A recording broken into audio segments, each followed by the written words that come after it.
security statement pledging to secure Ukraine from further Russian invasions if there is a viable peace deal. Prime Minister Mark Carney wrapped up a brief trip to Paris Tuesday by pledging Canada's support for Ukraine alongside more than 30 countries in the coalition of the willing.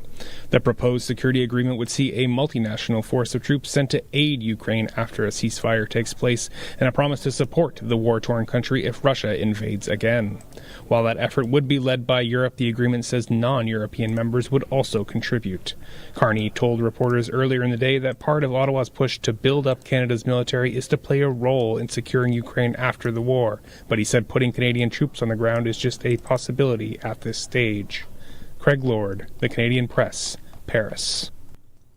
And just 2.5 weeks after its release, the Sydney Sweeney box office hit The Housemaid is getting a sequel. It's been a hit at the holiday box office, grossing more than $133 million worldwide in 17 days of release, making the psychological thriller cost a modest $35 million to make. That was your 620 CKRM News. Read more stories from around your community and around the province at sasktoday.ca and 620ckrm.com. Looking at tonight, partly cloudy sky and a low down to -8. Tomorrow, partly to mostly sunny and a high of -2. Tomorrow night, partly cloudy and low down to -11. Mostly sunny on Thursday, high of -5. Friday, partly sunny, high of -10 on the weekend. Saturday, partly sunny sky and a high of -4. Currently in downtown Regina, partly cloudy sky. It is -10 with the wind chill. It feels more like -17. Broadcasting from Century Studios in downtown Regina, Harvard Media presents The Sportscage, where Saskatchewan comes to talk local sports. Brought to you by Sask Lotteries, bringing communities together. Sask Lottery products fund over 12,000 sports, culture, and recreation groups across Saskatchewan. Be part of the show. Call 1-866-767-0620 or text 306-936-6262. The Sportscage. Streaming at sportscage.com, our YouTube channel, and on the radio at 620 CKRM. Good day out there. Hope your Tuesday's going well wherever you are listening or watching the program from. Thanks for making some time. Brought to you by Saskatchewan Lotteries. Like he said, Colson is with me in the chair riding shotgun. Co-host today will be Harry up in Saskatoon. But like I said, you could be watching it on our YouTube feed at sportscage.com or on YouTube. Could be listening on any of the apps and crystal clear audio or the old-fashioned stick. 620 CKRM. 3 hours for you today. What do we got? We got to talk Canadian hockey, don't we? I want to hear from you because it's January and February. Like, there's not a lot going on. You know, like there's hockey, there's curling in Melville. We'll cover that. Riders. There is some news out of Rider Camp today, but I think everybody's wrapped up in the World Juniors and Hockey Canada and Team Canada and what they did, and I don't know. I want to hear from the masses. Sportscage texters, listeners, usually pretty good. So you can get in on it. Prairie Land Rentals text line throughout the whole show, 936-6262. We are going to hear from the father of Darcy Kuemper. Darcy Kuemper has been named to Canadians Olympic team. He's from Saskatoon, Saskatchewan. His father, Brent, will hop on here in about 10, 15 minutes' time. We will hear from some of the players that were on the World Juniors, and we'll get into that and get your comments on that. Arash Madani in Hour 2, little clutch performer in Hour 2. Hour 3, Glen Suitor comes in. Also today at some point, we're playing Pump Jacks Cathedral Trivia for $100 at Pump Jacks Cathedral. We're going to give you the question. We're going to ask for a caller. I think it'll be curling related today, Colson. We're going curling question, province-wide related. We'll have sprinkle of the day too. I started looking at the NFL odds for this weekend, wild card weekend. We're going to break that down with Arash. Like I said, Harry is with me today, joining me. He's up in Saskatoon. Good day. Happy New Year. Larry David said, was it Sunday that we weren't allowed to do it anymore? I'm doing it anyway. I said it to somebody yesterday, and I thought that in my head. I'm like, at what point do I have to stop saying Happy New Year to people? Part of me, and my wife doesn't usually listen until she's out of school at 4, so I kind of just want to be the annoying guy. I'm going to stretch it into like February break, go on that. But yeah, it is a new year. The weather is broke. It's not that bad out. Okay, Canada wins bronze. Junior hockey players, 17, 18, pushing 19-year-olds. They win bronze. I'm actually quite impressed that they won because it's like the high of playing for gold and we need to bring gold home in Canada, and then it is just rock bottom and you got to basically put your gear on. It's still wet. It's like playing in that old rec tournament. And you got to go back out there and play Finland in the bronze medal game. But to the point, I think it was Mike Johnson maybe that mentioned it.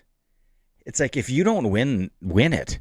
Like in 10, 20 years, you're going to run into guys that were on that team and go, man, we walked away with nothing.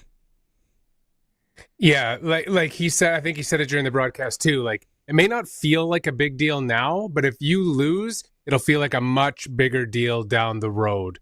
And it's funny, I'll preface this by saying I feel like this could go 1,000 different directions today because I've got a lot of opinions and a lot of thoughts on this whole Canada thing. But yes, for them getting up for a bronze medal game, it'll probably be arguably one of the toughest games they'll have to get up for in their career because the highest of highs to the lowest of lows, and to summon the competitive spirit to come out and play a team that was neck and neck with you in the round robin. So it's not going to be a cakewalk. So full credit to them for getting the bronze. And it is a huge deal.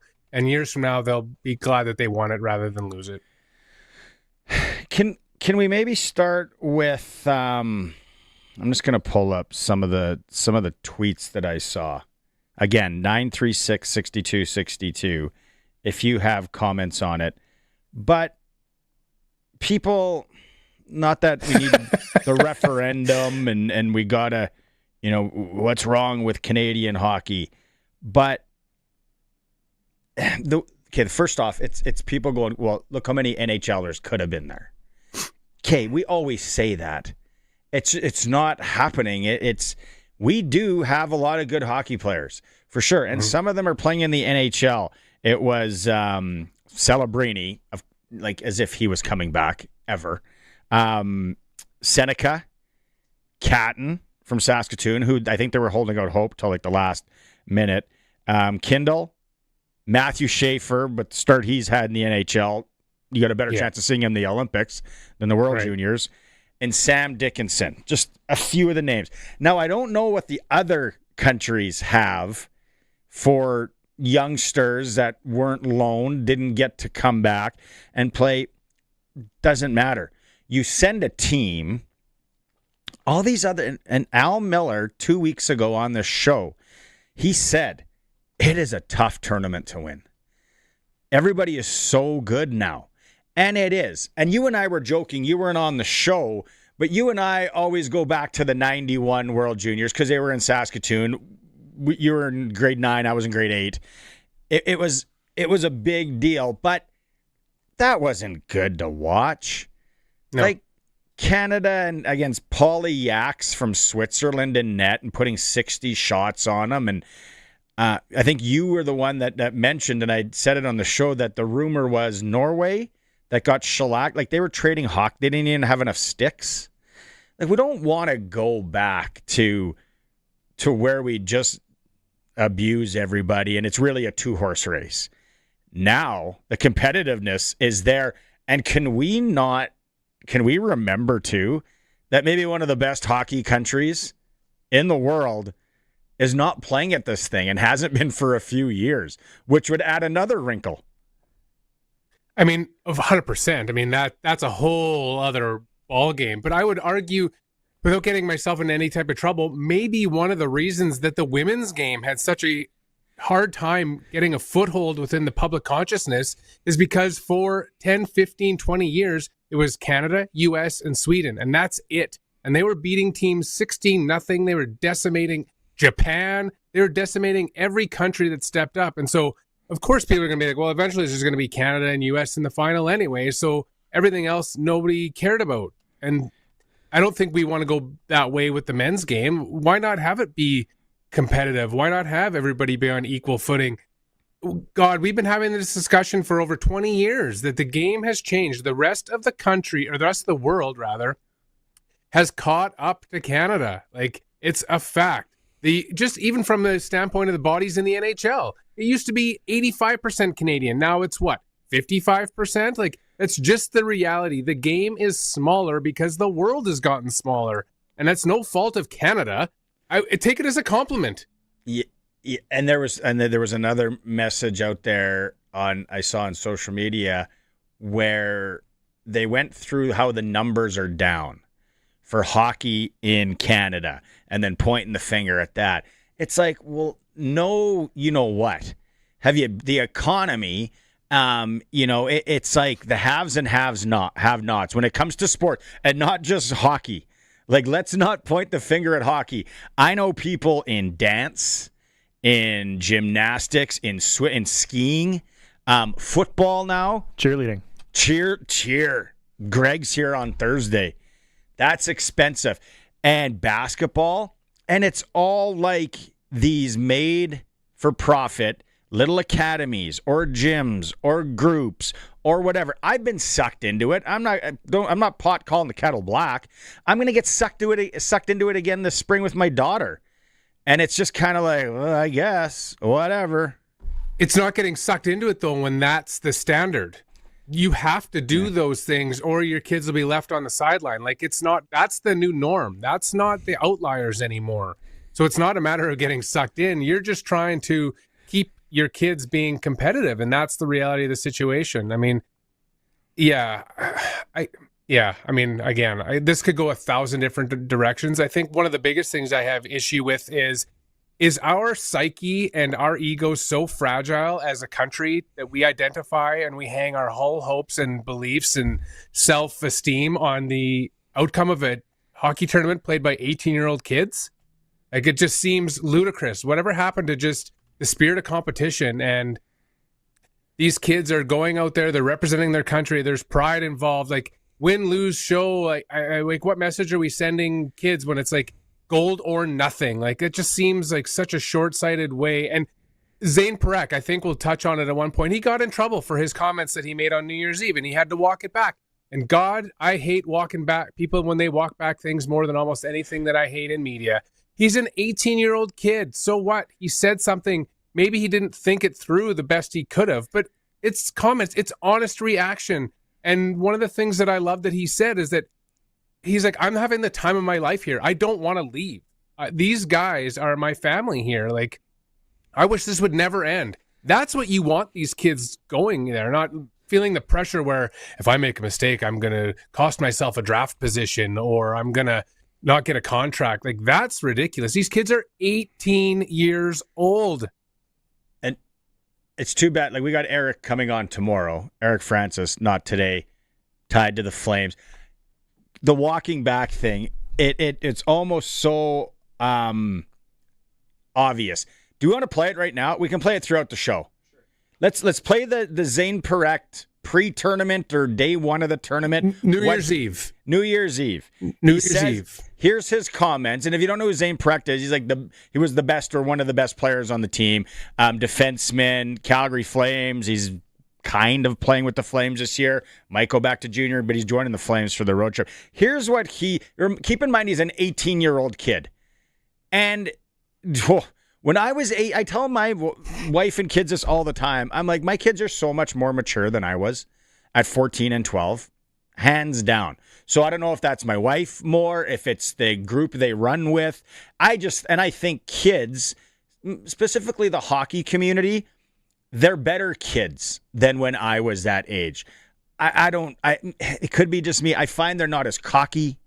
They're very accepting of each other, where I think back in our day, and let's call it what it is, it was like you would kind of tease someone and the bullying thing, if you want to use that word.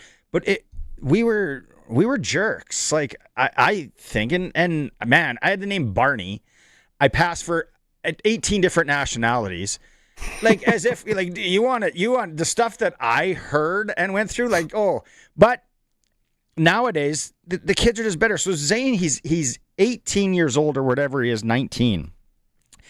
Turns 20 in a month. This is what he says. Is this that bad? To show your personality, was it by watching other athletes doing the same thing? Or? I think it's more watching NHL guys be robots and not having any personality. So, I think you need some personality, and it's kind of the best way to grow the game. And, I don't want to come in here and be a robot. I mean, when I'm in Calgary, I definitely have a lot of guys that are telling me to give really simple answers, but here I could kind of do what I want. Thanks for not listening to that. Yeah, thanks for that. We appreciate it. Okay, first off, on that, you and I have been in a lot of media scrums back in our day. The worst thing is the laughing reporter guy and the fake laughing reporter guy. Shut up. Let him talk. Double down. You're a double down guy too. 100%. I'm like, Zane, come back and just double down on it. I would like to know, after I want to talk to Eric, who in the Flames would have said something, and what would they maybe have said? I have a feeling it would more come from an agent rather than to keep up appearances and not cause any bad blood or just smooth things over. Even just a preventative measure, even if there was nobody that said anything, it's just like, let's just err on the side of caution and just cover this up just before it blows out of proportion, because that when he gets back to Calgary, the first thing that they're going to ask him is, hey, I heard you said that you can't say what you want around here. Like, that's how the media works, right? You and I both know that. It drives me crazy. He didn't say anything wrong. I know there's a fine line between being a little too laissez-faire, but we always say we want these athletes to have personalities. That's why they do these documentaries. That's why they do Full Swing. That's why they do F1 Drive to Survive. It's trying to put a human face on these guys. And then when they do it, we crap all over them and be like, oh, no. Is it because he's 19? Like, I don't get it. I don't understand. What's wrong with having a personality? And we can get to it later, and not to get off topic, but I found that was one of my biggest faults with Team Canada, is that they all seemed the same. If you took their numbers and jerseys off of them, put on just plain jerseys, I couldn't tell one guy from the other on the ice. I don't know who's O'Reilly. I don't know who's Martone. I don't know who's Martin, just because they're all like made in a lab together. Here's Zane Perek walking it back. Boo. Like the other day when you talked about who you are in front of the media, what'd you learn about that, and did you hear from the team about those comments? Nothing yet. I mean, I think some things got spun out of proportion, and my words probably worded things wrongly, but obviously it wasn't my intent in the words I said, and I sincerely apologize to the Flames organization and my teammates. At the end of the day, that's not acceptable, and that can't happen. Oh, it is acceptable. It can happen. Don't worry about it, bro. It's like two completely different people. The first interview, he's smiling, he's joking, he's casual, he's just speaking from his heart. And the second one, he feels like he's like a beaten dog.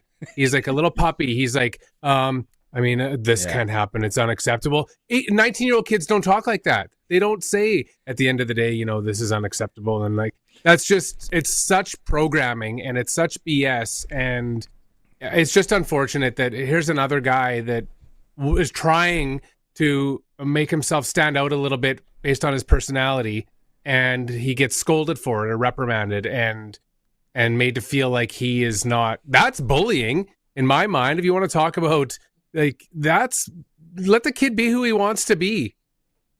He's not hurting anybody. Jeff on the YouTube chat, he says this guest said it. His name's Harry. We're hoping to have him more here in 2026. He said it. And I agree. We are so insecure as a nation. And if you don't think we are, and it goes back to what I talked about last week. where the attendance is such a big deal, and we need to prop ourselves up because there's 50,000 people in queue for Edmonton and Red Deer to watch junior hockey next winter. Yay. Yeah. Okay, good. Good for us. God forbid somebody else do something as good or better than we do as a collective nation, because then it's big, well, we got to step up our game. Like, it's ridiculous. Like, Alexander was just named Sports Illustrated Sportsman of the Year. First Canadian to have it solo since Wayne Gretzky. And yet, do you hear anything about it? Does anybody talk about it? No. It's just like, no, it's not. It's a bronze medal at the World Junior Tournament. Who cares? Like, I just feel like sometimes our priorities are so out of whack and how we identify with what we should be proud of in this country, and this is a perfect example of that. Here's a question. Just thought of this. Get your thoughts on it, Colson. Yours maybe as well. What would be a bigger, storm in a country? How basketball has kind of slipped away from the USA. When you look at some of the top basketball players, maybe the top basketball players in the world now, the Joker, Giannis, Shea Gilgeous from Canada. Who else is out there? Colson, you're a basketball guy. Joel Embiid technically splits. Wembanyama. Yep. Gobert. Yeah. I'm looking all these up. I don't have these on the top of my head. I'm more of a double dribble guy and Saskatoon Storm for life. But yeah. But you think about it, and think about the diehard basketball, USA basketball fans, and they would have trouble with where basketball has gone in the last 10, 15 years. Yeah, the last 6 MVPs, and you listed most of them, have all been non-American in the 6-7 MVPs in the NBA. So, yeah. Yeah, that's crazy. Jokic, Embiid, Jokic, and then Giannis. You go back to Dirk Nowitzki. Yeah. Tony Parker, who I totally forget was from France. Steve Nash was Canadian. Yao Ming, Ginobili, Olajuwon. Nah, that's more my time. But, okay, so what, are we worse? Are we harder on hockey in Canada, do you think, than what the Americans would be on basketball, slipping away, or everybody else becoming great at basketball as well? I would say that we are collectively as a nation way more hand-wringy over how hockey is perceived or how we do on the stage than Americans care about basketball. Yeah, I would agree with that, because, like, again, everyone says hockey's our thing, whereas Americans can go, we lost to Japan in baseball this year, but we'll be back next year, right? They've got other sports, other things that they are interested in that they can kind of validate themselves in, right? So, I mean, their national pastime, quote unquote, is baseball. And is there a more international game on the planet than Major League Baseball? I mean, not international, but at least not soccer. Not North American. Yeah. I mean, you've got South America, you've got Latin America, you've got Asia, those countries, and Canada.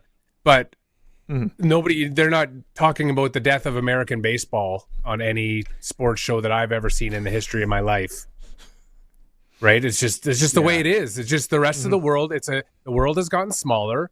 Why wouldn't you want the best possible product? Jays just signed another Japanese player. Like, it's just the reality of it. The world is so much smaller, and it's easier to get these players in. It would be stupid to be like, no, we only want American baseball players. Like, no. Here's another part of the debate. And let us know.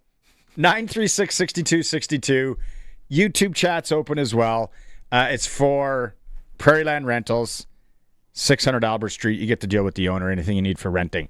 No name on this, but here's another thing to mull over here, boys. Hockey Canada should drop the import draft. Too many players coming to play in the CHL, like Czechia, had 17 of 25 players playing in the CHL. I don't agree with that.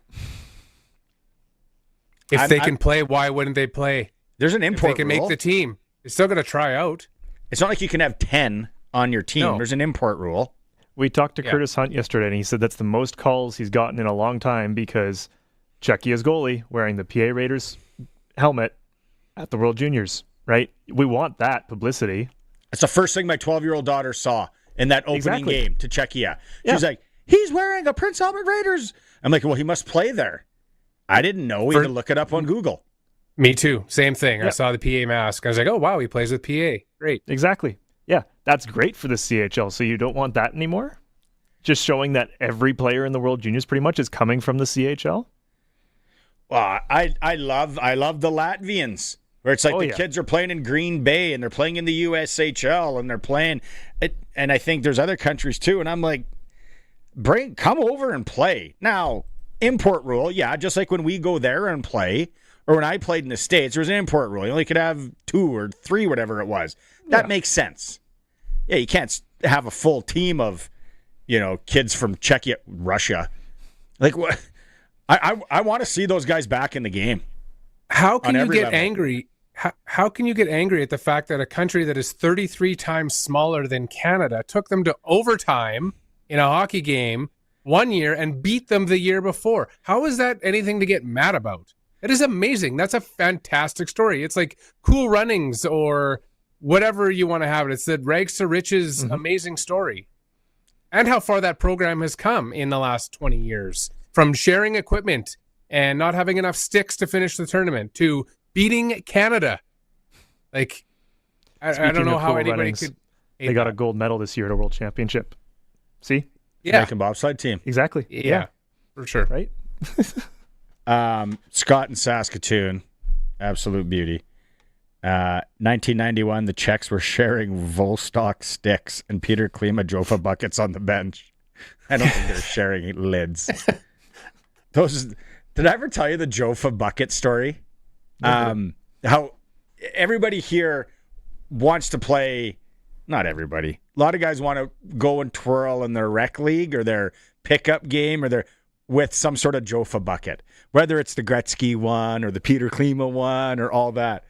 So when I was over in Sweden and Finland, first practice for the boys was at this rink, and then it was public skating. They just leave everything open. Skates. I walk into the one room, it is wall-to-wall Jofas. And I'm like, I can't take one of these, can I? Can I get one of these? I'm like, no, don't be a hobo. Don't. And I'm like, look how many Jof. Can I trade? Can Roman just leave $100 bill? Yeah, leave $100 bill. Can I leave a Roman's brand new Bauer and be like, you're wearing this for the rest of the tournament, bud. You'll get the joke when you're older. And so I didn't. Then we went to the tournament, and then there was a lost and found. There was like 3 in this lost and found, and I'm like, should I ask someone and just be like this? I'm going to donate some money to whatever here. I need to take one of these. And then the neck guards were like the ones. It was culturally, it was just so cool. You can get in on it 936-6262. Do you have comments? Anything that we're talking about? Hockey Canada. Are we insecure as a country? Where should we go? Are you fine with it? Are you fine with everybody else getting better? And the tournament, sometimes not always in Canada. Like, who wants that? No. I don't. And then it's like, oh, did you see the crowd? Well, yeah, it was Germany and Norway. When the junior fastball tournament was on in Saskatoon this year, and it was 2 countries that no one's ever heard of, did you see the crowd there? Similar.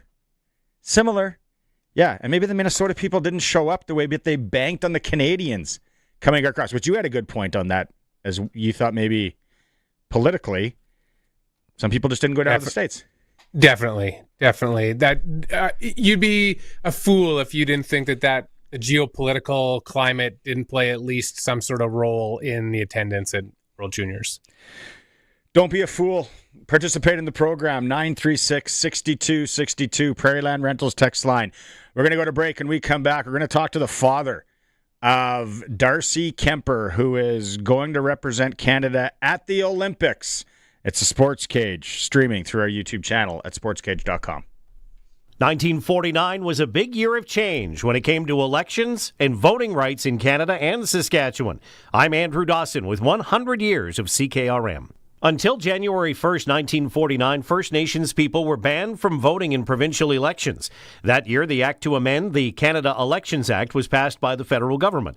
It took some time for the various legislatures across the country to make similar moves. 11 years later, in 1960, a Saskatchewan law came into effect to allow First Nations to vote without having to relinquish their rights or treaty rights, which were the rules prior to the change. That applied even to First Nations people who had served in the armed forces and in the Second World War and the First World War. BC was the first to make the change in 1949, and in 1969, Quebec was the last province to make the move.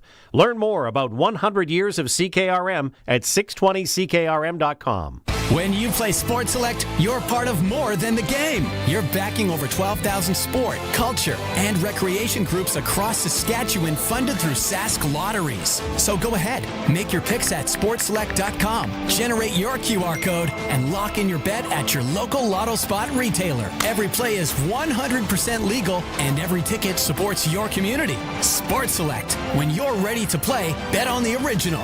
Must be 18 plus. Please play responsibly. This is Sportscage. Watch our live stream at sportscage.com and on the radio at 620 CKRM. All right, welcome back to the Sports Cage on this Tuesday for Saskatchewan Lotteries, the main fundraiser for sport, culture, and recreation in Saskatchewan. Harry is with me today. Colson's on the other side. Keep the text messages coming to the Prairie Land Rentals text line 936-6262 if you have comments about the World Juniors, Hockey Canada, how we should just shut it down. Hockey in Canada is over. It's people are losing their minds over us not winning a gold medal again. So keep them coming. Speaking of hockey, Harry, let's go out on the Western Pizza guest hotline. Perfect pizza, generous amount of toppings, and all the Greek favorites you love. Joining us, speaking of Canadian hockey, is the father of Darcy Kuemper, who has been named to Team Canada for the Olympics. Brent Kuemper from up in Saskatoon. Brent, thanks for making some time on this Tuesday. Thanks for having me. We're excited about the topic. Yeah. Okay. So let's fire right there. Let's start there. You find out Darcy has been named to the Olympic team. How does he call you? Do you hear it in social media, or how does it all go down? He calls me. Actually, the players only heard it probably about a half an hour before it got released to the public on TV. So, he phoned right immediately after and congratulated him. He was pretty pumped. Is that a speakerphone thing with Sharon in the room? No, she's actually not in the room. No, but was she when Darcy called? Oh, sorry. Yes. Yeah, sorry. Yeah. No, she was, we were both in the kitchen. We were actually kind of just waiting, and we didn't hear anything, so we thought, oh, okay, maybe not. And good news turned out. It's interesting, right? Because so many people, and I want to get to some things down the road here at Darcy's career and all that, but Canadian goaltending, and everybody's talking about, because we don't have maybe the Brodeur and the Patrick Waugh and the Ed Belfour that we've had, the Carey Price, Roberto Luongo, on and on. We still have really good goaltending. So as a father of one of the guys, he's won the Stanley Cup. He's been there. What do you think about Canadian goaltending right now? Well, I think it's pretty good. I mean, I look at over the last 2 years, I mean, Darcy and Logan Thompson, they've both been, in the top grouping.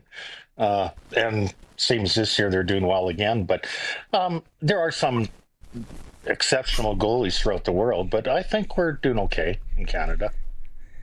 I can't really say something different or Darcy would get mad at me. Was this something that was on Darcy's radar right from the get-go, or what point of the season did it become like this is maybe a reality? Well, last year in the Four Nations, when it got picked, he was injured that time. And so they had to have the names in. So he understood. But he always knew after that, this summer, they contacted him. And he's been doing the drug testing since summer, so he knew he was on the radar. First, I think I read first time he represents Canada at an international event in hockey. Was it 2018? Yeah, I forget the exact year. I'm just looking at, I got his jersey on the wall. I'm just looking at, and they won a gold medal there. And I remember he phoned me from there. He's just big party, so pumped. And this will be bigger. Yeah, no doubt. When does Darcy decide to be a goalie? Going way back, what do you remember about that, Brent?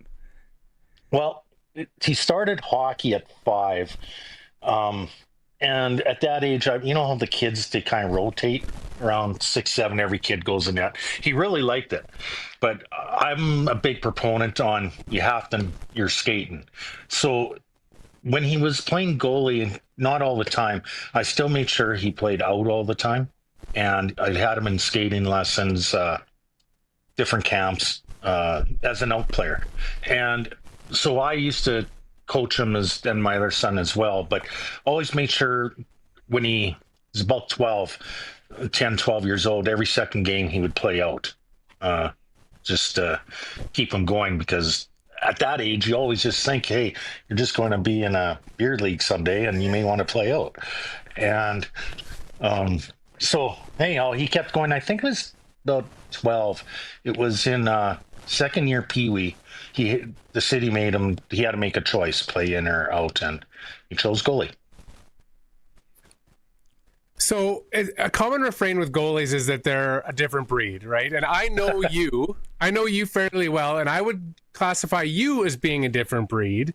And you've been on enough dad's trips to know, like, does it translate to the parents? Like, are the goalie parents, like, do they keep to themselves? Are you guys kind of, is that how did the kids come by it naturally, or is it something different about the kids and goalies? I often heard different goalies, like, you know, I won't say names, but I often heard different goalies have their own stuff. But what I've seen on, like, the dad's trips, the players have their routines as well. Sometimes worse, you know, getting ready.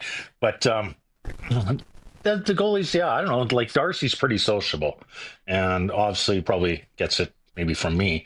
But but yeah, he's right in the mix at all times. And but.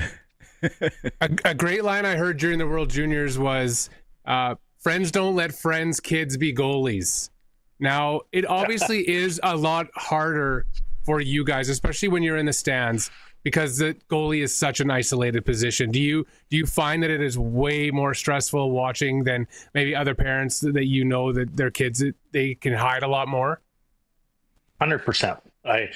You know, when you go to events and see it on TV, the goalie parents, well, you're the last line of defense, and there's a lot of pressure, but you got to come to the realization that puck went through 5 people before that.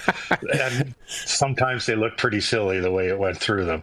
But but it is hard on parents. And it's been that way since he started playing, like, as a little kid. It's just minor hockey. It was harder on the parents. Brent Kuemper's joining us, father of Darcy Kuemper, here on the Western Pizza Guest Hotline. Okay, I want to go back to, was Darcy, and I know you had another boy and you have a daughter, but Darcy specifically, was he that grinder? Was he that student of the game, the kid that always wanted to be playing? Maybe he's watching, maybe he's studying, or was he kind of out doing his other thing, and then when it was hockey time, it was hockey time as a kid? Oh, no, so he grew up on a cul-de-sac, and the kids are always out playing street hockey. He was the young one. So you're always trying to compete with those older kids. And he was always doing his best that way. But hockey, I mean, Darcy he achieved well in school, but you get him to that rink, and I mean, his whole life used to be hockey, which, I mean, I was too. I was at the rink with him, and my other son was. But I remember one game in particular, I said he could play, but we had to leave after halfway through the game because he had the lead role in a Christmas pageant. And myself and the other coach, he refused to come off the ice. That game was so important. He wasn't coming off the ice. So it was. I always remember that incident. So it's funny. We'll go with Christmas play. not pageant. I don't know if Darcy would want. I don't know if Darcy would want pageant. We'll go with play. No, what kind of hockey parents were you and Sharon? Like you said, Chris kind of alluded to, you maybe are the goalie dad. You're a little bit out there too. But what kind of hockey parents were you? Were you okay? Well, we got to maybe push you a bit here, or did you kind of stay back and let things happen, by osmosis? Well, I actually was involved coaching both boys, but my one son probably had it better than I did, or than Darcy did, because he played out. And I really didn't teach Darcy goaltending because I knew nothing about it. So I used to take him to goalie clinics all the time and right through the year. And we have some very good ones in Saskatoon. Yeah. Which one would you go to in Saskatoon, out of curiosity? It started out Goal Tech was the first one we had by Royd and Gunn. And he had another worker with him, Tyan, and he broke off, and then Darcy would go to him as well. And then when he was playing AAA hockey, he had another goalie coach, which is nice for the summer. The team had a goalie coach. So you learn stuff from all different guys. Was he a multi-sport kid? What other sports did Darcy play? Yes. Everything. Sorry, I just lost a earpiece. Right. He played everything, actually, and not to boost him or anything, but he really excelled at them all. And it's kind of funny how that goes, but he played lacrosse, he played basketball, and he was kind of a big player on all the teams that he played on. So he just liked all sports in general. What's the total of people that are booked for Italy now? What are you up to? Oh, to go there for our family? Let's see, there's 4. There's 8. His wife is 9. 9 adults, 2 children. That's a contingent. Yeah, so it's tickets might be hard.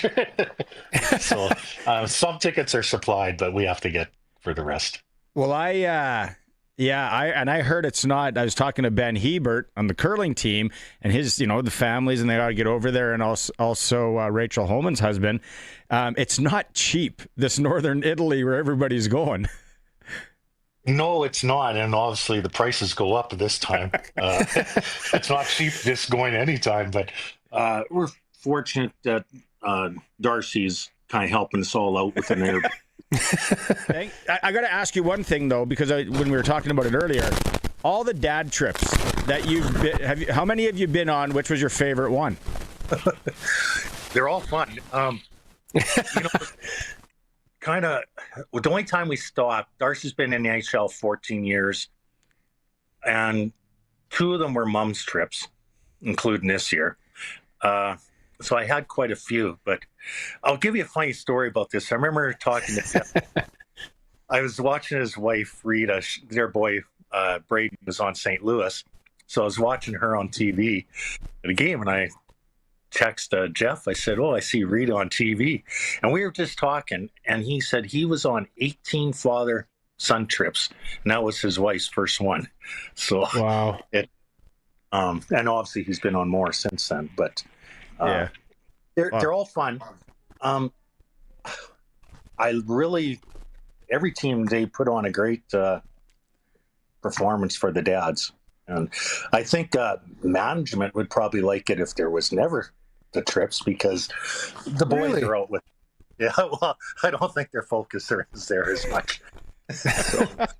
Oh, that's so cool. All right, well, I heard it from the grapevine that you're quite the pickleball player, and we don't want to hold you up from your pickleball game this afternoon. So, Brent, we appreciate you coming on and shedding some light on things. Hopefully we get Darcy here in the coming weeks as well to chat with him, but really appreciate you doing this. Okay, sounds good. Thanks very much. And call anytime you want. All right. Well, we might need a bed if I get a ticket to Italy. So I don't know how big the house is that Darcy helped out. Father of Canadian goaltender Darcy Kuemper, Brent Kuemper, joining us here on the Western Pizza guest hotline. Wow, that's I can't even imagine getting a call like that. That's amazing.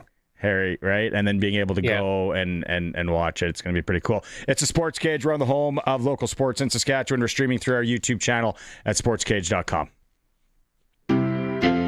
Ready to raise your shower game? Rent a water heater and water softener together from Reliance Heath and turn every shower into a spa-worthy experience. Right now, when you rent a new water heater and water softener together, you'll get $400 back, sent by check after installation. Why settle for meh when you can upgrade your whole home's water and get big cashback savings? Don't miss out on this limited time offer. Call on Reliance. Call on Reliance Heath today. If your garage door is running a little rough, you don't need to be talked into something that you don't need. Sir, what you need is the new gigantic-esque, voluminous, astronomical, ginormous, gargantuan, exquisite air garage. Just call Busy Bee Doors, the local experts who have been in business for many, many doors. They can fix or replace any commercial or garage door. Wait. With me, you get a little garage door keychain, please. Busy Bee Doors, the garage door specialists.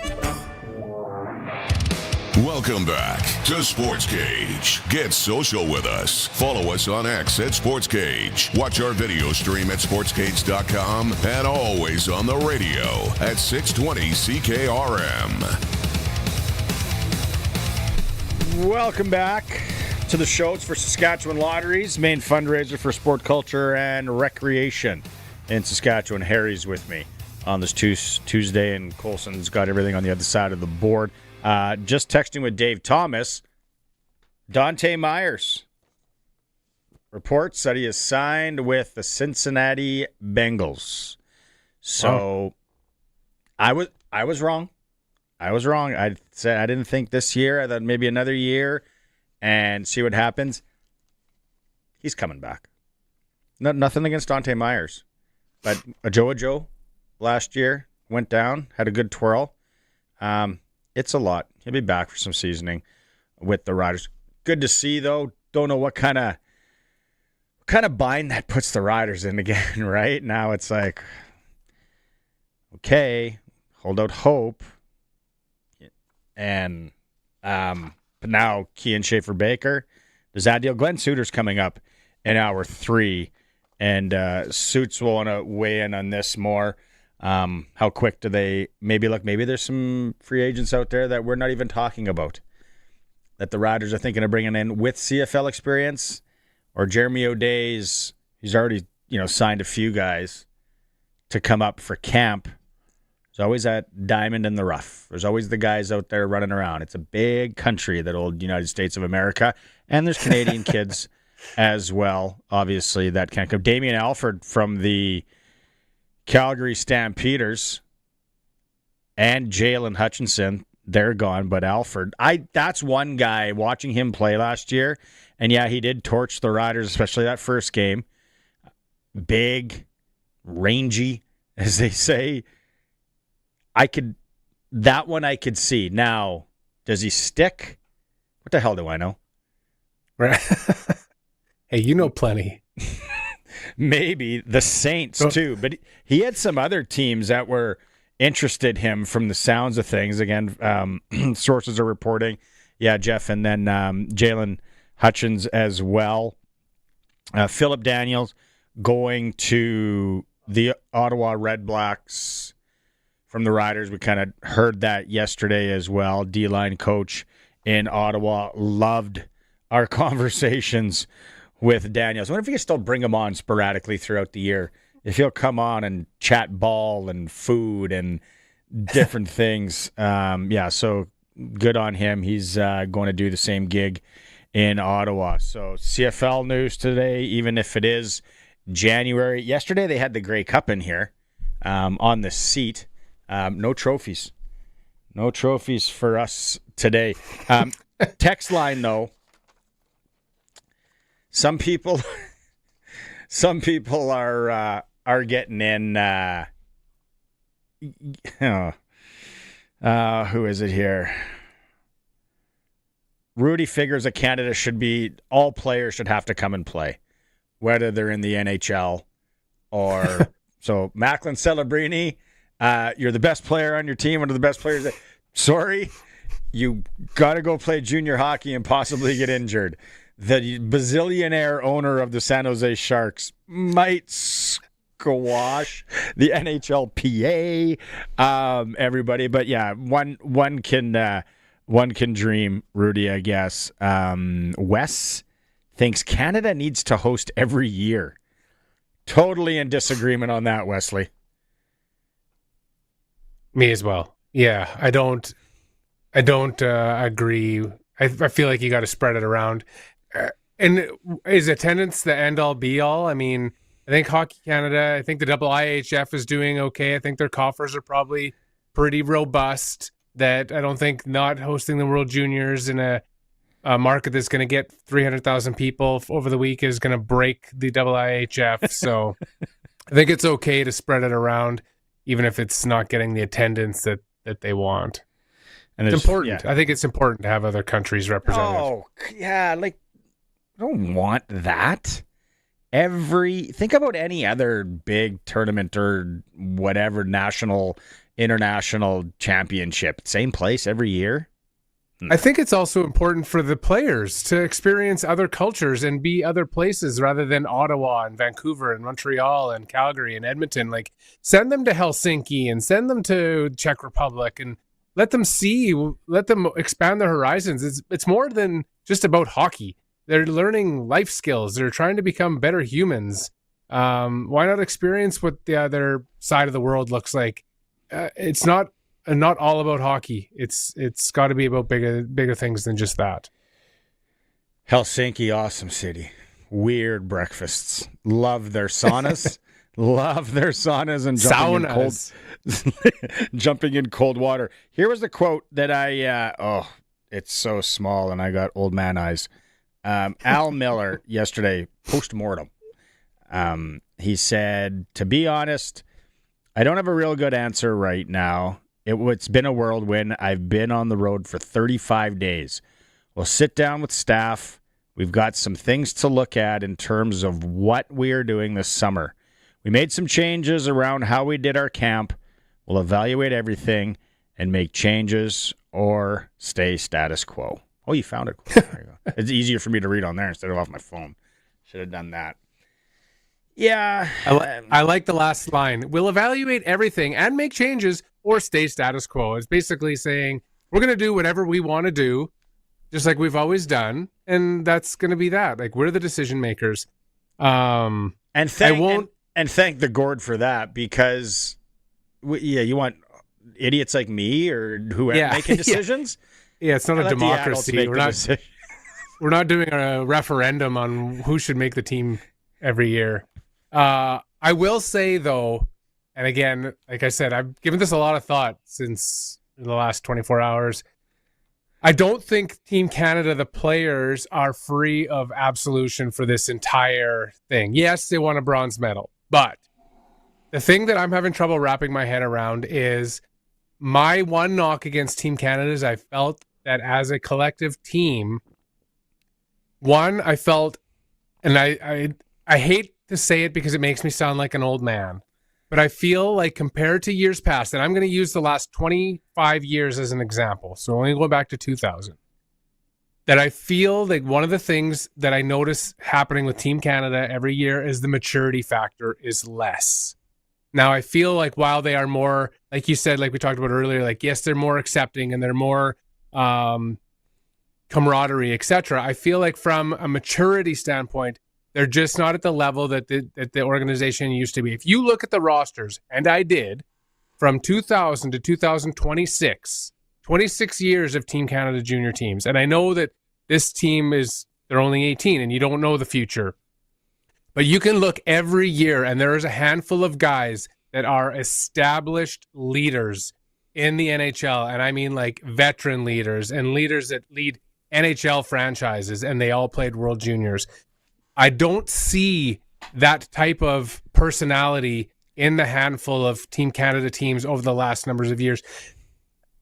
And I know I don't see the future. I don't have a crystal ball, but I'm going to tell you right now that Gavin McKenna is not going to be a Sidney Crosby. He's not going to be a Nathan McKinnon. He's not going to be a Connor McDavid. He's just not. He's not even going to be like, I don't even want to say, like, I'm not going to say he's not going to be, but I mean, even like a Braden Shen or like those guys have gone on to be huge leaders. They're going to play 1,000 games easy in an NHL. I just don't see, because, and even at that age at 18, you could see that they were different than every other player. Yes, there's lots of guys on Team Canada that was the end of their career and they never stuck in the show and etc. But there's lots of guys that did and have made intense careers, and you could tell even when they were 18 that they were going to be somebody. And I would challenge you to say, name me 3 guys or 4 on this year's Team Canada that you can see playing 1,000 games in the NHL. And I don't think that you can do it. And I think that's just the difference. And it goes back, it's a part of a way bigger issue. And I don't want to ramble here, but it's a way bigger issue in terms of like the youth hockey academies. And it's a whole other rabbit hole that you can go down. It's just that these kids are way more, and I don't want to say they're coddled more, but it's way more, like even Brent talked about it. Kids play other sports in the summers. They do other things. They're more well-rounded people. It's not just hockey, hockey, hockey, hockey 24/7. And I feel like we're doing the kids a disservice by having those things. And yes, I know you're trying to give them advantages, but I don't think that's the way to do it. I think we're headed down a wrong path. And I don't know how we reverse it. You can tell hockey academies they can't exist. Like, it's free enterprise. But I don't think it does the program, the athletes. I don't think it does the kids a service as humans. I just don't think they're mature enough at 18 as they were 10, 15, 20, 25 years ago. I would welcome the debate with anybody who wanted to have that conversation. You have text messages coming in here. Dean agrees with you. I'm going to read that in a bit. Also, CJ has a text that I want to get to in a bit. But let's talk about this an hour too, because kids are different now. And 100%. We'll get into this, and you deal with kids too. So so much more to unwrap from all this, and we'll keep it going. Text messages 936-6262, Prairieland Rentals text line. Quick breather here, and then we'll come back with the ticker. And the puck's dropped on your financial future. Are you skating toward retirement? Don't get caught offside when it comes to your work pension, farm succession, or changing family needs. Chad Reach, Senior Wealth Advisor, and the team at GP Financial Services and Aviso Wealth are your local independent advisors helping Saskatchewan families plan for retirement and beyond. 306-584-2755, gpfinancial.ca. Mutual funds and other securities are offered through Aviso Wealth, a division of Aviso Financial Inc. It's time for the Sports Ticker. Sports Ticker is for Reliance Heath. Bundle and save event on right now. Rent a new water heater and softener together. Get $200 in cash back. Call on Reliance Heath today.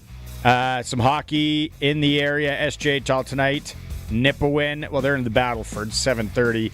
The curling's continuing in Melville. Women got an 8 p.m. draw coming up. The men hitting the ice at 4 p.m. here in a couple of minutes' time. National Hockey League tonight. Canadian teams Vancouver and Buffalo. Toronto welcomes Florida. Winnipeg plays host to the Jets. That's a big game for the Jets. They got to try and get off the schneid a bit. And the Oilers are home to the Nashville Predators. CFL news, if you missed it moments ago, Dante Myers, sources are saying, has signed a future contract with the Cincinnati Bengals. Also, Damian Alford, receiver from the Calgary Stampeders, signing with the New Orleans Saints. It's a sports ticker for Reliance Heath. We'll be back in hour 2. We'll keep the chat going on Canadian hockey, read some of your text messages, and also Arash Madani is coming up and winning with Pump Jacks Cathedral Trivia. It's a Sports Cage. We'll be back in a couple minutes. We are the voice of Saskatchewan. 620 CKRM Regina, a Harvard media station. CKRM!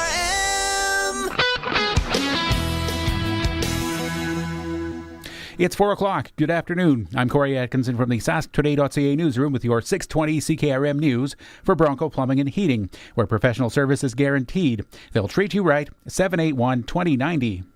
Dates have been confirmed for a lengthy court hearing in the Highway 39 shooting near Weyburn.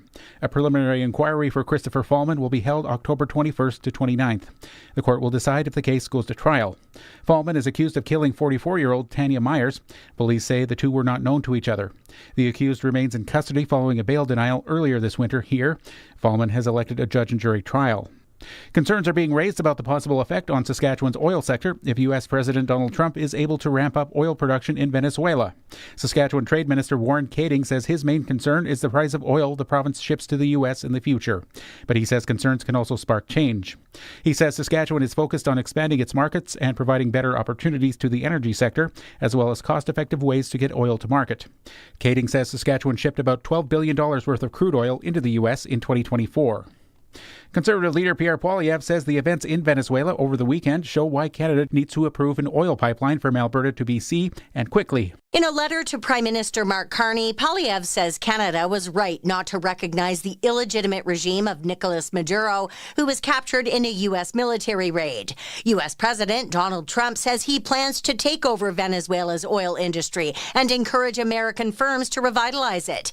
Venezuela has the richest oil reserves of any nation, amounting to about 17% of all known oil in the world, but the industry has suffered under international sanctions in recent years.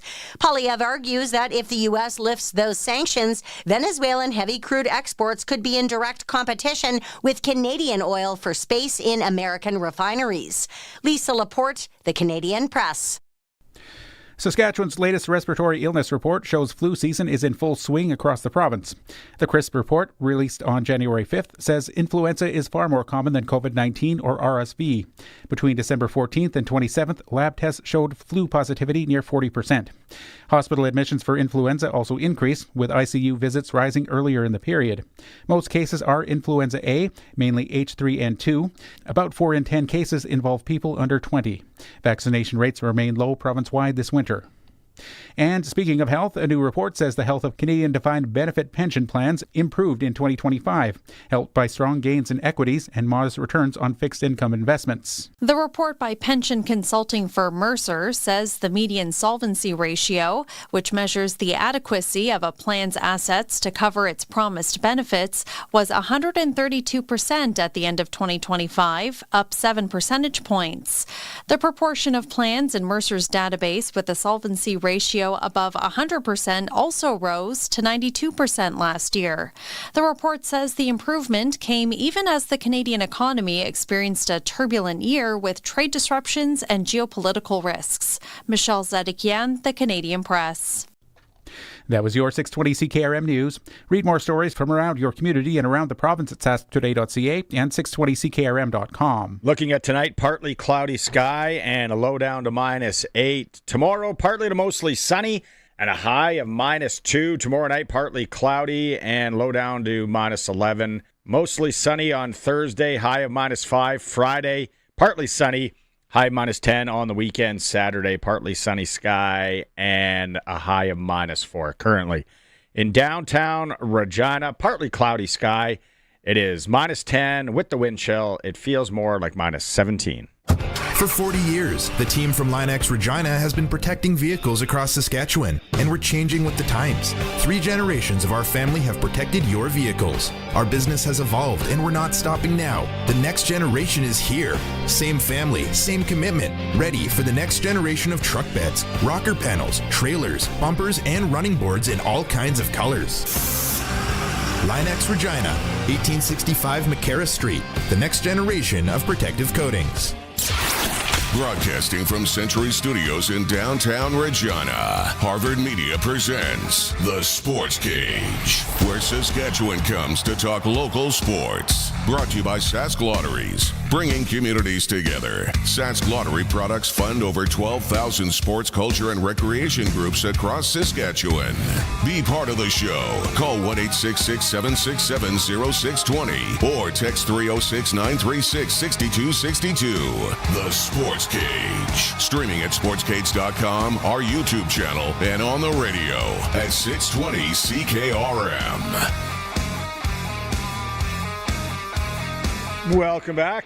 Hour 2 of the show. If you're just tuning in, you missed in hour 1. Darcy Kuemper's father, Brent Kuemper. Try that again in hour 3 for you. That was an interesting interview. Lots of fun. Thanks, Brent, for coming on. Harry's with me today. Colson's on the other side, like I said, for Sask Lotteries. Prairieland Rentals text line. I'm going to get to a couple of these, Harry, right now. First off, I'll go to Dean. He said has no problems with Canada winning bronze. Puts them in the top 3 junior hockey programs in the world. Nothing wrong with that. Other countries are getting better and catching us. We're never going to have a dynasty again. I hope the message to the boys in the dressing room before the bronze medal game was one that they should be proud of what they accomplished and not that it's just bronze. Oh, yeah, good shout out, Dean. He also said he agrees with Harry about the maturity factor and the lack of discipline. I said at the beginning of the tournament, perhaps it's a matter of changing the coaching philosophy, Dean, in Regina. So that way, I don't know about the coaching philosophy. The maturity thing and the kids and all that. The one thing I wanted to say before we went to break. If we go back to the 91 World Juniors, because you and I were kids and we were wrapped up in it and it was the first TSN one and it was a big deal. And yeah. You think about the leaders on that team that were on that team. I want to say Brisebois because he had like a taste of NHL.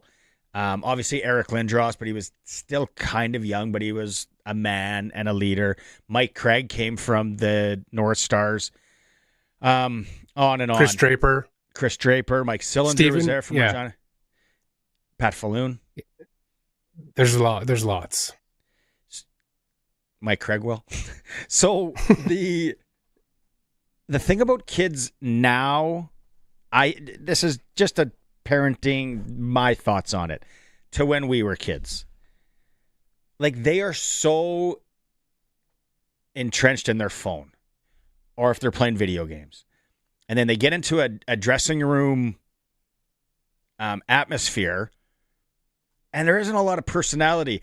And then the kids that have personality are kind of like crapped on. And they're going to make mistakes. They're kids. They do stupid stuff. And I'm not saying like hazing and all that was right. Because if you've ever been in a hot box in a bus as a rookie, you look back at that and go, what the?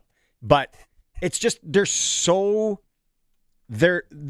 isn't a lot of personality with a lot of them. And that's where they become robots. And you said, like, some of these kids are never going to be you don't think, the Sidney Crosbys and all that. It's even as back to the street hockey that Brent Kuemper was talking about, Darcy playing street hockey.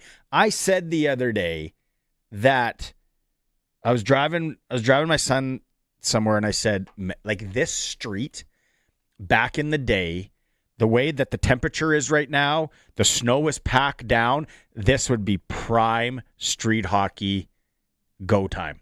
You know what I mean? You know, the snow was hard, but not too hard. It wasn't that cold out. You could slide around and net your buddies. You'd get a ball out or a spongy or whatever you would, and you'd play street hockey for hours and hours and hours. And then you'd hate it when the street started to get ruddy, because then you kind of had to shut it down unless someone had a rink in the backyard or rich folks with pavement in the backyard.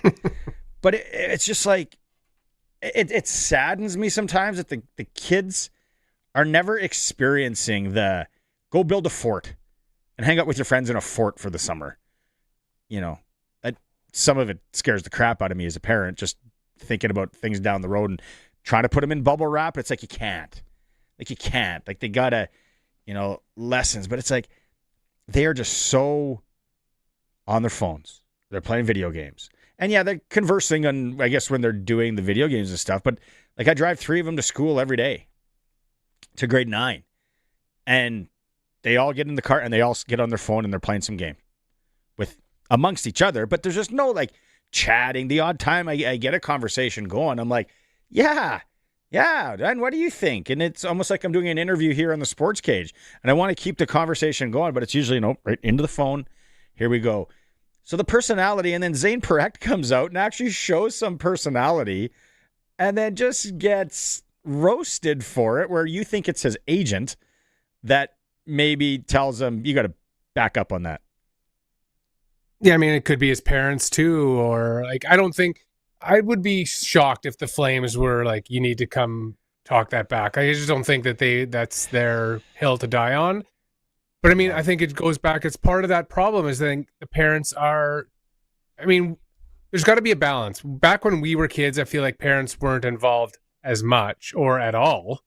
I mean, how many kids basically went home to an open house, an empty house, or like latchkey kids, right? There's no such thing as that anymore. It's always like play dates are arranged and everything's through the parents and kids don't communicate. Like it used to be you rang a kid's doorbell and we're like, hey, do you want to play? Or we're going to play, or we're going to play hockey today or whatever. Like kids were left to their own devices. Whereas I think parents as a whole are just too involved in everything that their child does. And I don't know if part of the reason that is the fear thing that you speak of wanting to protect them from everything, but you can't. And so I feel like that has to swing back the other way from parents being less involved. Like parents have too much influence on everything that their children do. And I feel like it's not letting them develop their own identity. The kids don't have the ability to make decisions for themselves or come up with their own ideas, because it's like, I don't know, am I allowed to do that? Or is that a good idea, Mom? Or do we do that? Or like whatever. I feel like it's just a part of a much bigger systemic issue. I mean,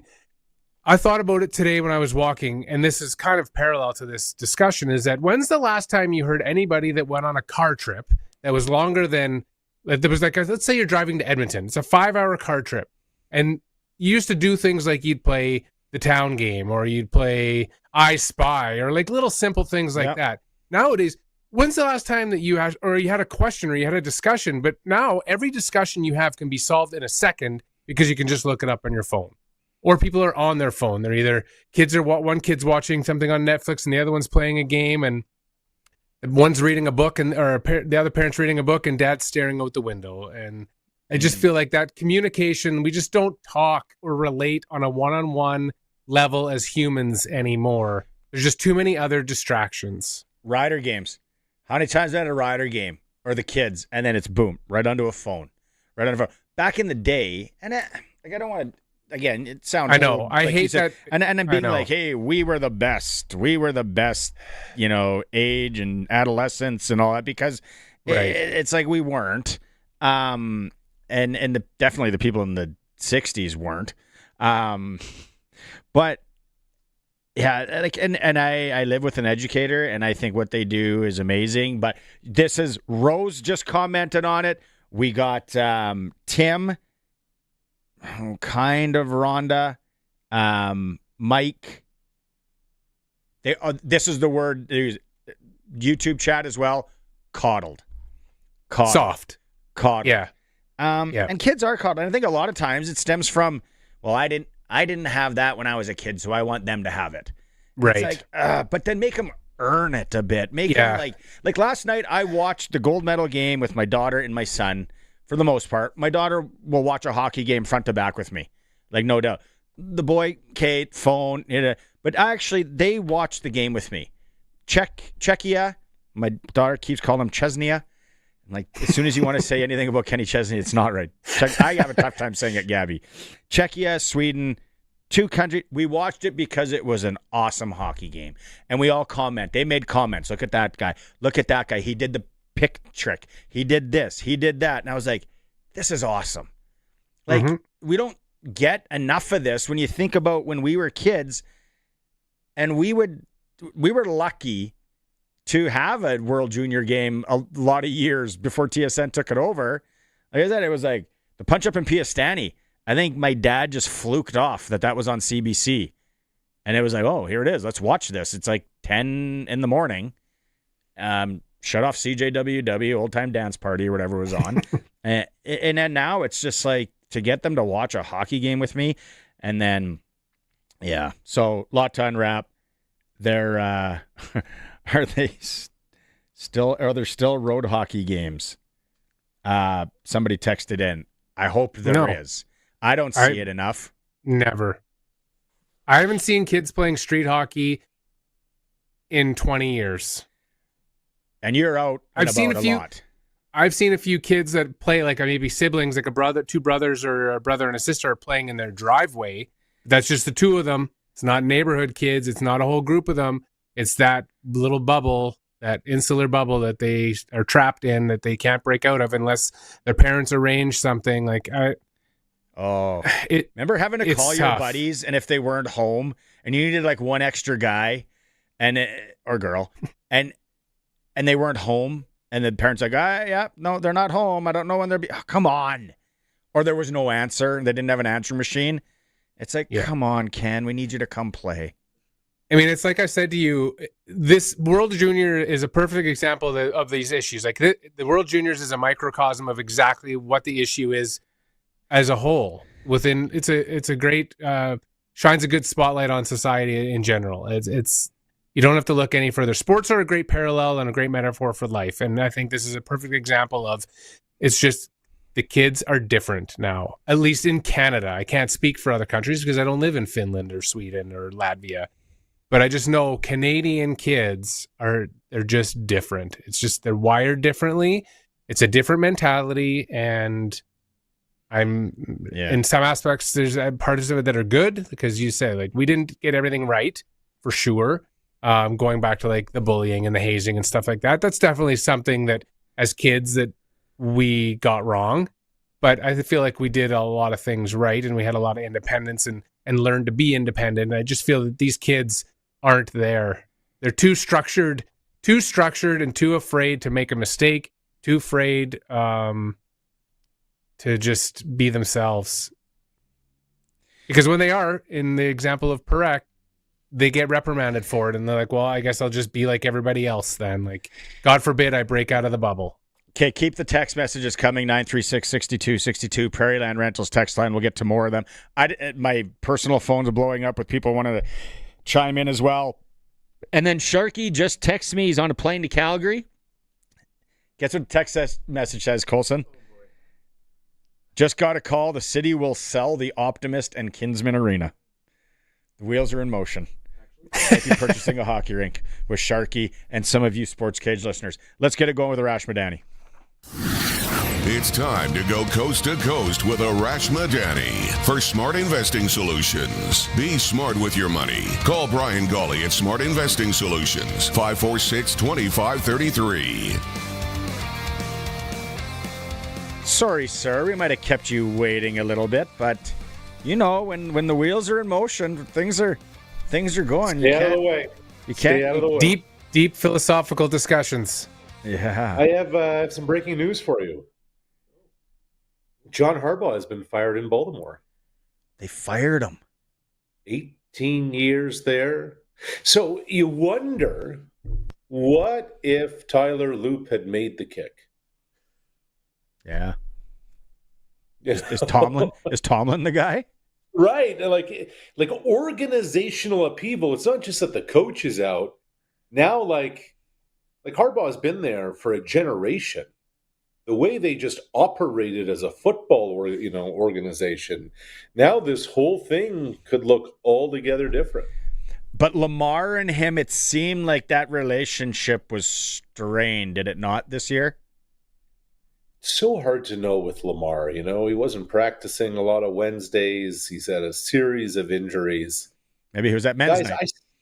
I still go back to 2 years ago. 2 years ago, they're hosting the AFC Championship game. They're the 1 seed. They should have rolled Kansas City, and they refused to run the football, and Zay Flowers fumbles at the goal line, and Patrick Mahomes and company go on to do what they do. And then last year, Mark Andrews drops the ball in the end zone on a 2-point convert. And now all of a sudden, it's all over. Like, it changes that quick. 2 years ago, you're the 1 seed, and now it's done. So how many vacancies are there now? That's 7. And who knows what happens in Miami? What do you think happens in Miami? It's a good question. It looks like they're going to hire a GM first, and then will that GM want to keep Mike McDaniel? Does that GM keep Mike McDaniel around for a year because then he doesn't want to use his first bullet right away? I'm not sure. But man, there's some real jobs out there that are up for grabs. Harry's mic's not on. Mic's gone again. I want to ask you while we fix Harry's mic. The Raiders, and I don't know if it was Dan Patrick today, one of the Danettes throughout. Like, they are paying over $50 million a year or something in coaches that are no longer there. Insane. And what happens with the Raiders going forward that you've heard, Arash? Well, all signs are now indicating that Tom Brady is fully going to be involved in the football operation at the Las Vegas Raiders. Like, John Spytek comes over, he's the GM. He's a New England guy from when Tom was in Foxborough. And Mark Davis came out in that press release yesterday and basically said so. Tom posted a photo from outside Allegiant Stadium yesterday. Tom's a competitive dude who wants to be great at everything. Now, so this is what I wonder. Except marriage. Zing. Oh, wow. How long were you waiting on that one? No, 15 years? No, you got to make sacrifices sometimes. So there's going to be talk of Belichick. Belichick's not going to the Raiders. So I wonder. Oh, would that be funny? So then you can have a sixth coach that you're paying after next year not to work for you. Oh, yeah. I wonder if Brian Flores becomes the guy. Flores was a defensive coach when Tom was in New England, had a run first with Miami. It didn't work out there. He's the new hot commodity defensive coordinator, et cetera, et cetera. Is Tom going to bring in somebody that he has worked with for a long time that he knows? That's what I wonder there with the Raiders. Josh McDaniels gets a phone call from Tom Brady. I'm sure they talk. He picks up the phone and says no. Well, he's not a good head coach. I think he's not a good head coach. Well, I think the Raiders are still paying the time they fired him as their head coach 2 years ago. Wow. Oh, yeah. You're back, Harry. Oh, Sorry, yeah. Go ahead. Where does the final chapter for Tom? Like, what's his ultimate goal? Does he want to be Jerry Jones? Does he want to do everything? Like, what is the end game here? I mean, he's making more money now at Fox than he made his entire career as a starting quarterback. Yeah. And he's involved in so many business ventures. Here's my read on Tom Brady. Tom still hasn't found what he's looking for. He just wants to win in everything that he's signed up for. So whether that's broadcast, whether that's business, whether that's whatever. So what this suggests then is that the Raiders have to, with the number 1 overall pick, draft a quarterback. Because Geno Smith ain't it. Fernando Mendoza just won the Heisman Trophy. I saw somebody today, I can't remember who, made the comp of Fernando Mendoza with Drake May. I mean, I don't know. But, like, to me, Casey's fallen off. Who knows where the Chargers are? Denver's here to stay. That's going to be a competitive division moving forward. Tom wants himself. There's not another Tom Brady. You know? There's no other Tom Brady out there. So what do? I'm not sure. Colson wants to know if that was Brady calling you. It wasn't. I feel like my game of the week is Packers and Bears. No love lost, obviously. Division rivals. It's kind of like fans couldn't really ask for a much better matchup for a playoff game. How do you see this one shaken down? Well, I think back to the Saturday night before Christmas.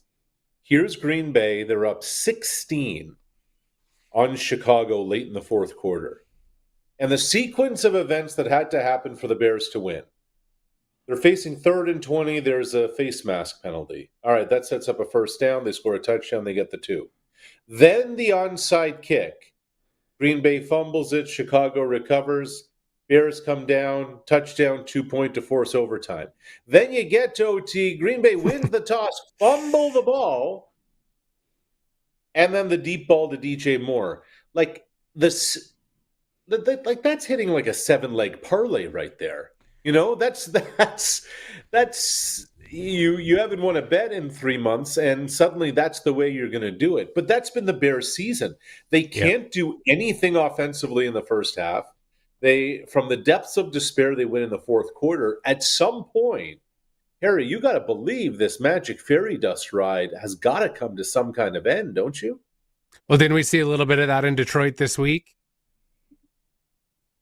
Where the tank is starting to empty?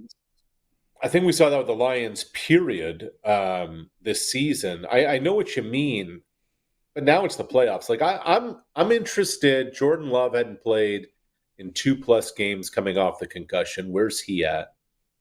Green Bay is definitely a reputation team. And, well, not only is there no love lost between these two teams, there's also no secrets, right? This is playing a team a third time. Everybody knows everything about them. You just went up against one another.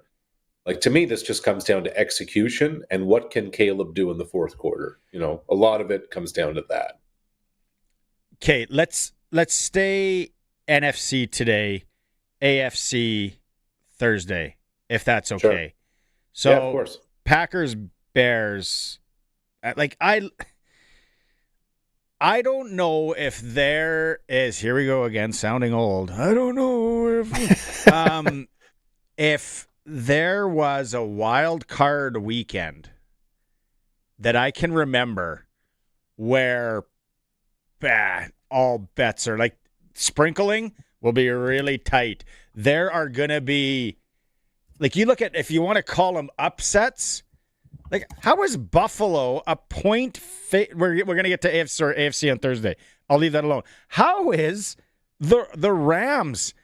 I just lost a number of units on the Rams losing in Carolina 4 weeks ago. And now they're going back to the same facility, probably staying in the same hotel, and they're 10-point favorites. But what happened? Did I hit my head over the holidays? Make sense of this one. And on top of it all, they're calling for rain on Saturday in Charlotte. It's a grass field. It could be a slow, muddy track. Look, when the Rams are cooking on offense, they're probably the most lethal team in football. Here's the issue. They haven't been cooking with gas for like 3 or 4 weeks now. Mm-hmm. And when they lost to the Falcons last week, Sean McVay was pissed. Like, he came out and said, no, we're playing everybody next week because we need to start playing good football. We need to get into a rhythm. They haven't been in one in a while. Okay, they've won some games. They've lost some games. Double digits is a lot as a road team. And double digits is a lot as a road team in the playoffs. The thing about the Rams is twofold, though, and this is what always worries me. One, they can explode in bunches on offense. But Jared Verse alone is a one-man wrecking crew. Block field goal, takes it back for a touchdown himself. The defense and special teams for LA can be enough of a factor. I'll just say this. Carolina has no business being in the playoffs. 8-9 should not get you in. And a home game. And a home game.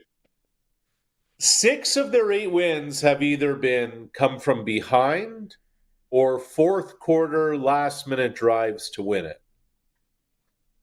And still I just don't think you can do 10. I want to hammer at Sports Select right now. It's 10.5. Oh, like, I don't know how I don't go and sell some things. Like, how can you lay off that? 10.5 points in an NFL playoff game when the weather is suspect. On the road? You're on the road and you just lost there 4 weeks ago. And the Rams haven't looked that good. I don't know. Yeah. Okay. 49ers, Eagles. I don't know. Okay. By the way, we talked about the coaching vacancies. To me, like we talked about how bad the Carolina Panthers are 8-9. To me, Atlanta is the most attractive job of all. You have Drake London, you have Kyle Pitts, you have Bijan Robinson, you have real weapons on offense. We'll see what Michael Penix can become. But you're also in a division where being below 500 gets you to host a home playoff game. That, to me, is an attractive job right there. Yeah, it's almost like you pay your entry fee, you have a good chance of making the playoffs. Yeah, in that division, and then draft another quarterback when you just sign. Like, man, they made some weird decisions though. And Atlanta, 49ers, Eagles. I don't know enough about this one. Both of these teams seem very Jekyll and Hyde. The Eagles, defending champs, they pedigree, all that. Then the 49ers look deadly at times, and then they look deadly awful. I don't know what to do on this one. And the line keeps moving. It started with the Bosa ACL, and then it was Fred Warner, and on it went. They just lost another linebacker to a torn groin in the Seattle game. Oof. Which now means, guys, when the 49ers began their season, when they broke camp with their 53-man roster, they went with, I think, 6 linebackers on the roster. All of them are out. All of them. That's insane. All of them. And their best pass rusher is out. And their first-round defensive back is out. This San Francisco defense has been borrowing, and stealing its way to get into the playoffs, to be in this kind of situation. I like Philly a lot. I know they didn't even score. They didn't even complete a pass, have 1 passing yard against Buffalo a couple of weeks ago in the second half. But there's a little prop I like. Dallas I'm Goedert. listening. Yes, I know. I thought you would be. Dallas Goedert, the Eagles' veteran tight end. The receiving yards number is 40.5. When you think about linebacker play, okay, yeah, some of it you're going after the quarterback, you're stopping the run, you're going back in coverage, etc. You're gonna, like, Eric Kendricks was signed off the couch 2-3 weeks ago. To me, the middle of the field, the way you can deploy and exploit with your tight end is wide open. And to me, that's where you don't have to force Jalen Hurts to stretch the field. You don't have to go to AJ. You don't have to go to Devontae. Make higher percentage throws with your tight end. That's what I like. Little look behind my weird curtain. I love betting on tight ends to score 2+ touchdowns on props, and not like big sprinkle, just little ones. But I don't know. It's a weird thing I do. 10, 11, 12 to 1, 15 to 1. Yeah, I 2 touchdowns, tight ends, especially in tough games, greasy games. I said it's weird. I put cornflakes on my porridge. That's how I grew up. Can we talk CFL quickly? What do you think about Dante Myers, Cincinnati? When do we see him back at Labor Day? Do you think he sticks? I know it's hard. Yeah, it's hard. Look, here's the thing. Remember, Dante Myers is a free agent. So it's not like his rights revert back to the Riders anyway if he goes down there. So he'd be up for grabs. Twofold. First of all, I think this is an amazing story. A dude who began his college career at somewhere called Presbyterian, then went to a D2 school, something called Delta State University, and then ends up as a 1,000-yard receiver in the pros with the Riders and wins a Grey Cup, and now lands in Cincinnati, where there's T. Higgins on one side and there's Jamar Chase on the other, and Joe Burrow is going to be throwing me passes? I mean, that right there, regardless of what happens this preseason, offseason, is an amazing ride for Myers. But how do you know? He's 25. A lot has to work out. A lot has to happen. I just think the one thing that Rider fans should remember is that he is a free agent. Now, do you save cap room in case in August or September he's available and that's somebody you want to go get? Maybe you wait and see. But it's a pretty amazing kind of run for Myers and what he's been able to accomplish. It's only 5'11". Small. Yeah. You know who I thought, and I won't even say that. Damien Alford. Oh. He had NFL eyeballs written all over him all year, and he's 6'6", and he's gonna get some cash anyway. See where it goes with the Saints. Yeah, but they're two different players altogether, right? Just what their role in an NFL offense would be are going to be two different things. I mean, your boy Edelman, your boy Wes Welker, they were what, 5'9", 5'10", in high heels? Throw a Shefsky in there. I think Edelman likes wearing high heels from time to time. There's your coach of the Raiders. There's a coach. He doesn't need the aggravation. He doesn't need the aggravation. His seat box is pretty good. Okay, so Thursday we can talk AFC. We'll have like Patriot stuff up in here. I'll get some old gear on, and we'll talk AFC. I'm not that confident on the Patriots, by the way. I'll just leave it at that, and we can pick it up on Thursday. Weather looks good, Foxborough. He's hedging. He's just hedging. Yeah, no, I'm going to the credit union right now and saying I need money for this 10.5 point spread. I like it. I like it. 10.5. That's 10.5. Sports Select. Thanks for the half. Okay, bud. Talk to you Thursday. See you, boys. See you, Arash. Coast to Coast with Arash Madani is brought to you by our good friend Brian Golly. Smart Investing Solution. Be smart with your money. Call Brian at Smart Investing Solution. All right, we're getting at her here. 17 left, in this hour. Let's go to break. I got a lot of text messages. People are really agreeing with Harry today. His comments on children. For a guy that doesn't have children, you're getting a lot of people agreeing with you on children. And then we'll have our clutch performer. We still got winning the trivia coming up and a whole lot more. It's a Sports Cage on 620 CKRM. This is Brian Golly with Smart Investing Solutions. Successful farmers and business owners, please listen to me for the next 30 seconds. When the time comes, how are you going to get your corporate retained earnings and profits out of your operating company in order to fund your retirement without paying too much income tax? If you don't know and you need options, call me, Brian Golly, at Smart Investing Solutions, 546-2533, or go to smartinvestingsolutions.ca. In an ideal world, you're already driving one. When you're behind the commands of the Fendt Ideal Combine, you experience a workhorse that takes harvest to task. Real-time monitoring, 485-bushel grain tank that unloads at 6 bushels per second, all backed by a 3-year full machine warranty, plus all scheduled maintenance ensures your harvest doesn't stop. Now that's how you grow bold. See the Ideal Fendt Combine at Nick's Service in Emerald Park. nicksservice.com. The Sports Cage Clutch Performer for Nick's Service in Emerald Park. Your local Massey Ferguson Challenger, Rogator, Gleaner, and Fendt dealer. Call 781-1077. All right, Clutch Performer next year, also known as birthday greeting time. We forgot this yesterday, I guess, or Tegan and Dave and Colson slipped through the cracks. Captain Harvey, one of our favorite texters, 71 years old yesterday. Good for you. So, attaboy.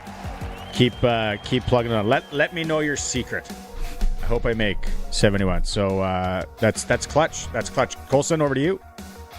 I know you guys both appreciate some golf. So here is Rory McIlroy's 4-year-old daughter. And he brings her onto the, for those listening on the radio, brings her onto the green. Oh, this is at the Masters a few years ago. Yeah, just to do a little putt. Taps it, doesn't actually like swing or anything. Just rolls and rolls and rolls, picking up speed. And you know where this goes. That's crazy. Yeah, right? What's her name? She's got a really Irish. One of his daughters has a real not Peppa. She's got a real. That Poppy. just came up. Poppy. Yeah. That just came up on my feed, and I was like, "That's great," especially for how much effort you put into it, just tapping it. But do you have the video for people watching the stream? If not, on the radio and the audio streams, I'll paint a picture for you. Maybe you saw it out there. Team Sweden, after the win last night in Minnesota. They went onto the ice. The rink is cleared out. Some of them are scantily clad. They're skating around with the trophy and celebrating. That's also a Bluetooth speaker, I think, blasting tunes. Somebody will crap on that. And that's what we need. That's what we're talking about, Harry, right? Yeah, it's the same thing that when the Canadian women came out on the ice after they won gold a few years ago at the Olympics. They were smoking cigars and having a great time on the ice, and people were all over them about having cigars, and it's ridiculous. Like, just let them be. They earned it. They poured their heart into that championship, and they give them 5 minutes to enjoy it without crapping all over them. I dated a girl once who was a big cigar goer. Switcher Sweets, I think. Colson, you got another one? Yeah. Harry already mentioned him today, but SGA, Sports Illustrated Player of the Year. So getting on the cover of magazine's pretty good. Not so much in this day and age. That's a Canadian on Sports Illustrated. Yeah. Steve Nash ever do that? Good question. But that's not I do not believe McLean's. So. That's the Big Daddy. That's Sports Illustrated. Yeah, first Canadian since Wayne to have it by himself. Like, that's that's many moons. You're keeping score at home. Yeah. Nash ended up on it with like regular issues, but not Player of the Year. So, yeah. And do people still buy magazines? Dentists, maybe, doctors' offices for in the waiting room. What about those ones that are in special packaging and places? Tell me more. I'm confused. Which magazines do you speak of? I was actually I think I was at a Shoppers Drug Mart a little while ago and saw magazines and crossword puzzles and all that. And I'm like, still going with it, eh? I'll give you a clutch performer. There's news that broke this afternoon that Akshay Bhatia on the PGA Tour supposedly turned down a very lucrative offer to go play with Liv, which is very refreshing because he's very young. He's got a pretty bright future in front of him. He's got a pretty solid college career under his belt. So it's nice to see that there's guys still turning down money for the greater good. That'd be big coin. Mm-hmm. Yeah. We're talking definitely 9 digits for sure. I love when I see the articles about Liv on how it's like Liv's running out of money. It's like, do your research on who owns Liv. Yeah. They're never running out of money. They could literally buy the whole world. Just print more. They have so much money over there. All right. Is that good? Last one. Okay. Weyburn Red Wings. Oh, is this a goal? Yeah, OT winner. For those listening on the radio, feet get swept out, falls down, sliding beside the net, still gets the stick on it, slides it into the corner past the goalie. Great goal, OT winner. It was Alex Ovechkin-esque, Harry. We were doing global sports. Very reminiscent of that Ovi goal. When Ovechkin scored that in Phoenix. Mm-hmm. What's that kid's name? Luke Schrader. Mm-hmm. Yeah, that's a classic. All right, clutch performer. Here, let's go to break. Come back. A lot of your text messages are coming up. It's a cage. Out on the prairies, some herds are still living like it's 1995, waiting around the corral like they're expecting a landline to ring. Trouble is, it's 2026, and your cattle need water where they are, not where the old hookup happens to be. That's where Keln Solar makes you the hero. With solar livestock watering systems, you can drop a pump just about anywhere. No grid, no trenching, no fuss. Modern tech for modern ranching. Keep the water moving and the herd happy. Keln Solar. They move water because your cows won't. Visit KelnSolar.com. Looking for the best gear at the best price? Extreme Hockey and Sport just raised the bar. Now, with a price match guarantee, find the same product anywhere else, show the price, and they'll match it. The gear you need, the service you trust, and the price you want. Why settle for anything less? Get the local loyalty and the price match guarantee only at Extreme Hockey. Any budget, expert fit. Your local sit and fit hockey shop. Extreme Hockey and Sport, 1425 McIntyre Street, Regina's Hockey Shop. Saskatchewan, it's time to talk sports. Sportscage is on the air. Be part of the show. Call 936-6262 or toll free 1-866-767-0620. And we're always online at sportscage.com. 620 CKRM.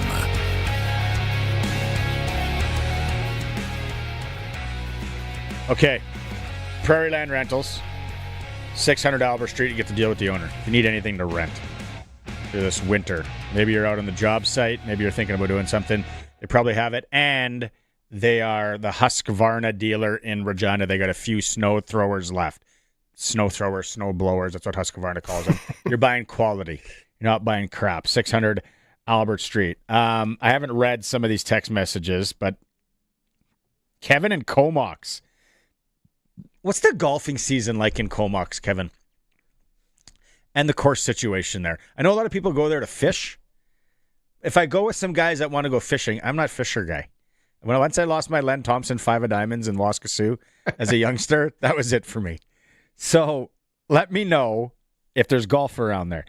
And he says, yes, kids are different, but how can you blame them when the adults have changed the world they live in?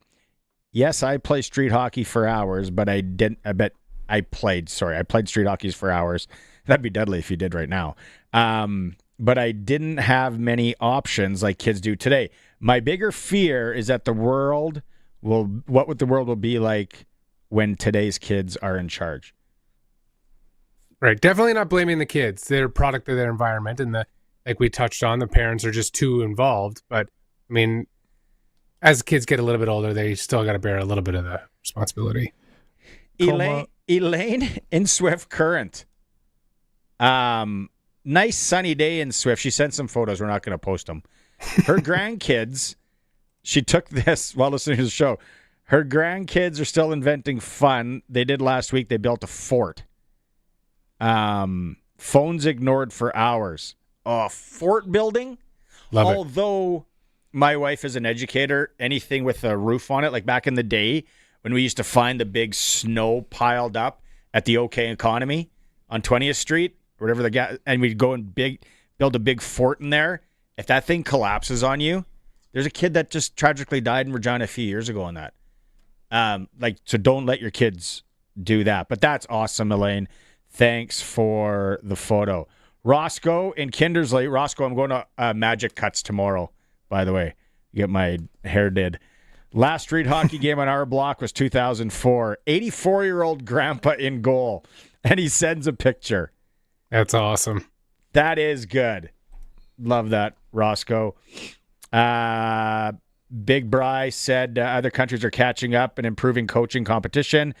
The caveat I put on the World Juniors is that I'm not sure it's close if we play the unavailable kids in the NHL. Yeah, a lot of people have kind of mentioned that as well.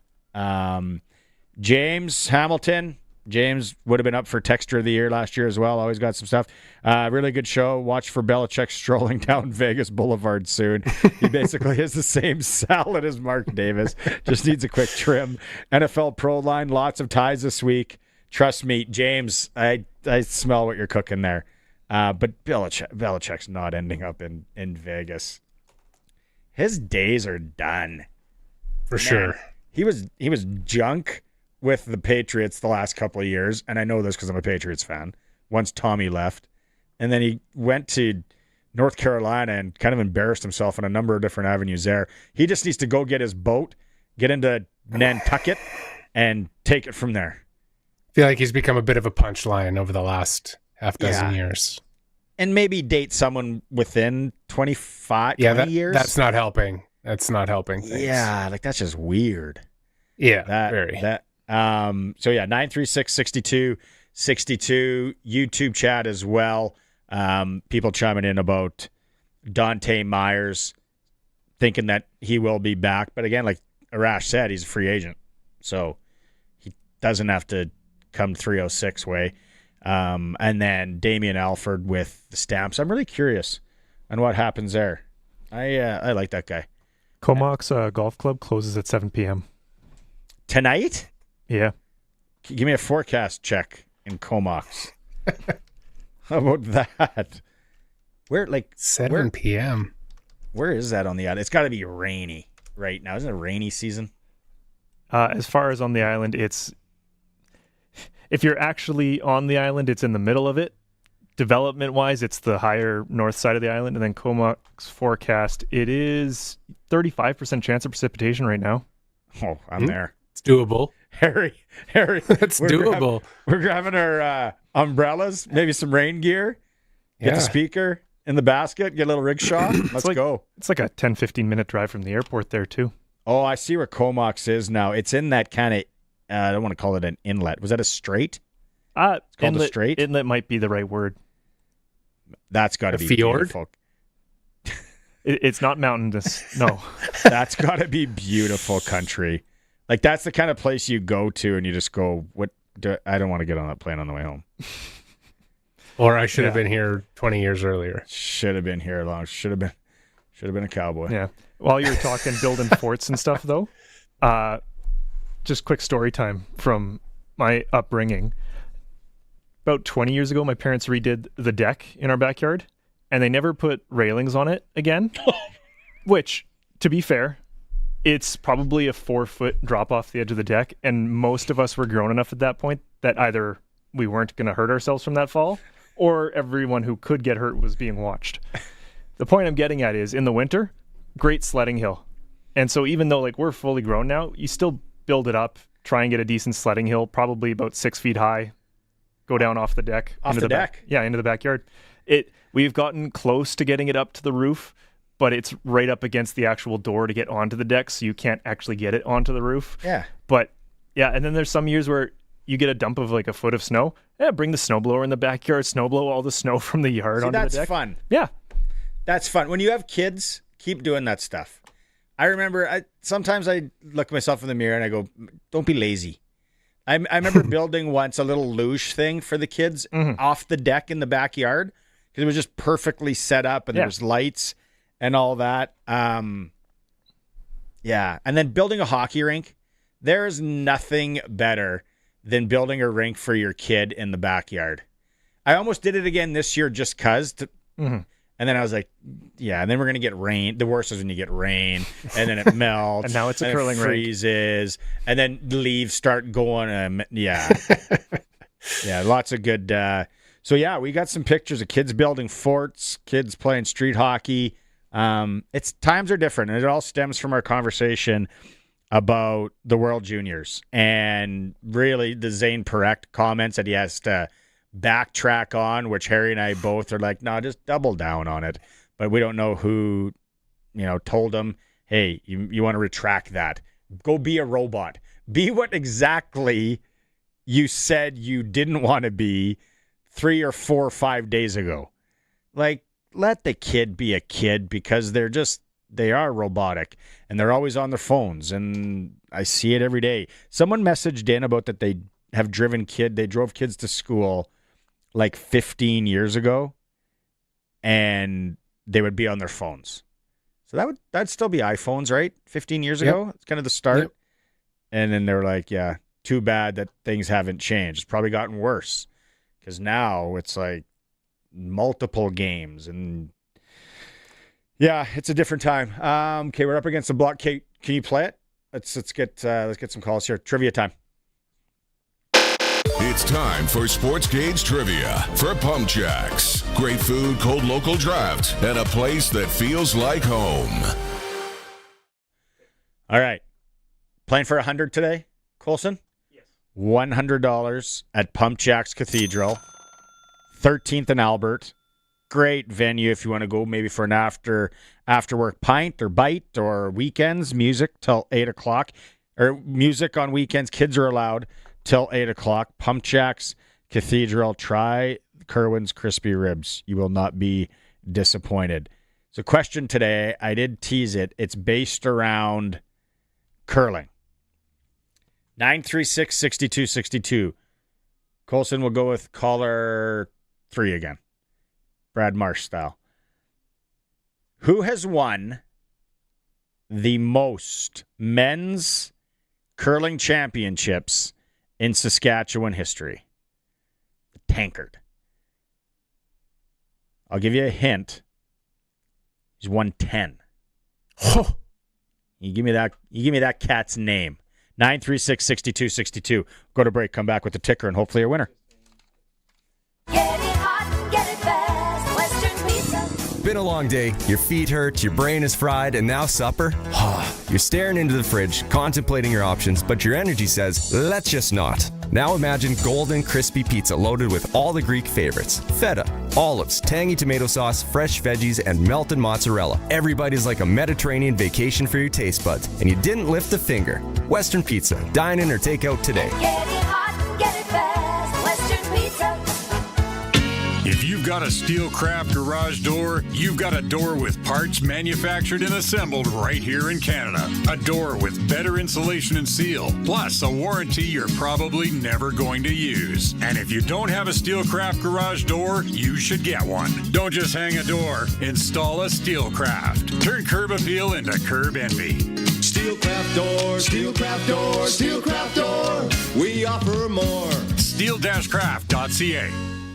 It's time for the Sports Ticker, brought to you by Extreme Hockey and Sport, Regina's locally owned one-stop hockey shop. Now with a price match guarantee. 1425 McIntyre Street. Some news out of the CFL. Dante Myers, free agent, Saskatchewan Roughrider, Grey Cup champion, signed with Cincinnati, a futures contract. Also, receiver in Calgary, Damien Alford, signed with the New Orleans Saints. Jalen Hutchins signs a future contract from the Stamps with the Minnesota Vikings. Curling continuing in Melville. It is the women's and men's provincial championships. The men on the ice right now. Women, 8 p.m. draw in Melville. All the details and standings, look it up on sportscage.com later tonight or tomorrow morning. Some hockey, SJHL. Regular season continues. Battleford hosting Nipawin. National Hockey League Canadian teams. Vancouver's in Buffalo. Toronto welcomes Florida. Winnipeg plays host to Vegas.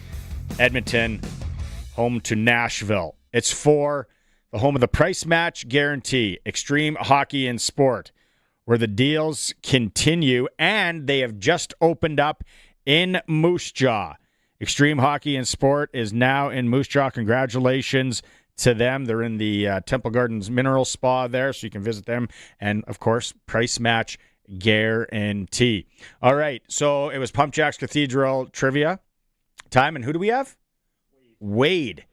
Wade in Regina on the phone. Wade, can you hear me? Yes, I can. Right on. How's your day going? Not bad, not bad. Okay, we're playing for $100 at Pump Jacks Cathedral. Even if you don't get it right, you're still winning a lunch.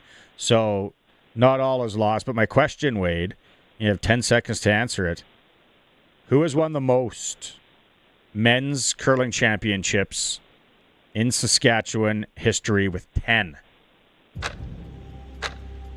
I wouldn't even know. I'm just going to say Team Saskatchewan, and I'm probably wrong. You still got a lunch, Wade. You still got a lunch. Okay, I'll try and pick it up sometime this week. That's okay. Stay on the line. Colson's going to take your information.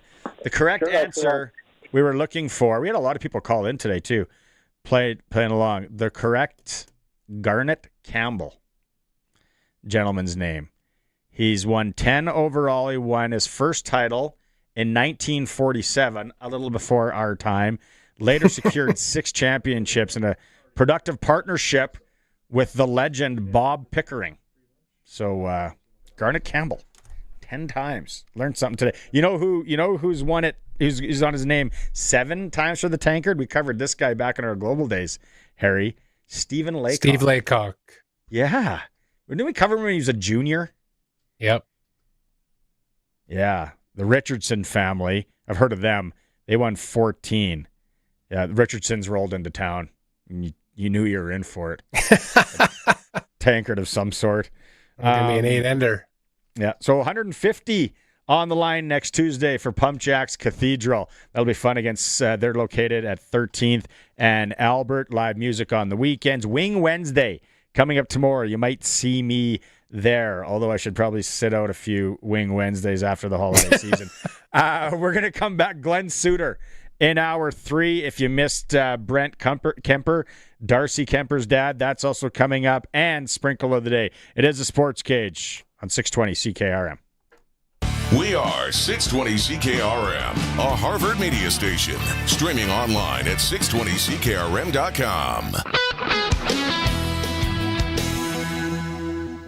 It's 5 o'clock. Good evening. I'm Corey Atkinson from the sasktoday.ca newsroom with your 620 CKRM News for Echo Sound in Fort Qu'Appelle. Stay connected with the new cell phone from Echo Sound. Call 306-332-6711 and brought to you by the Capital Automotive Group.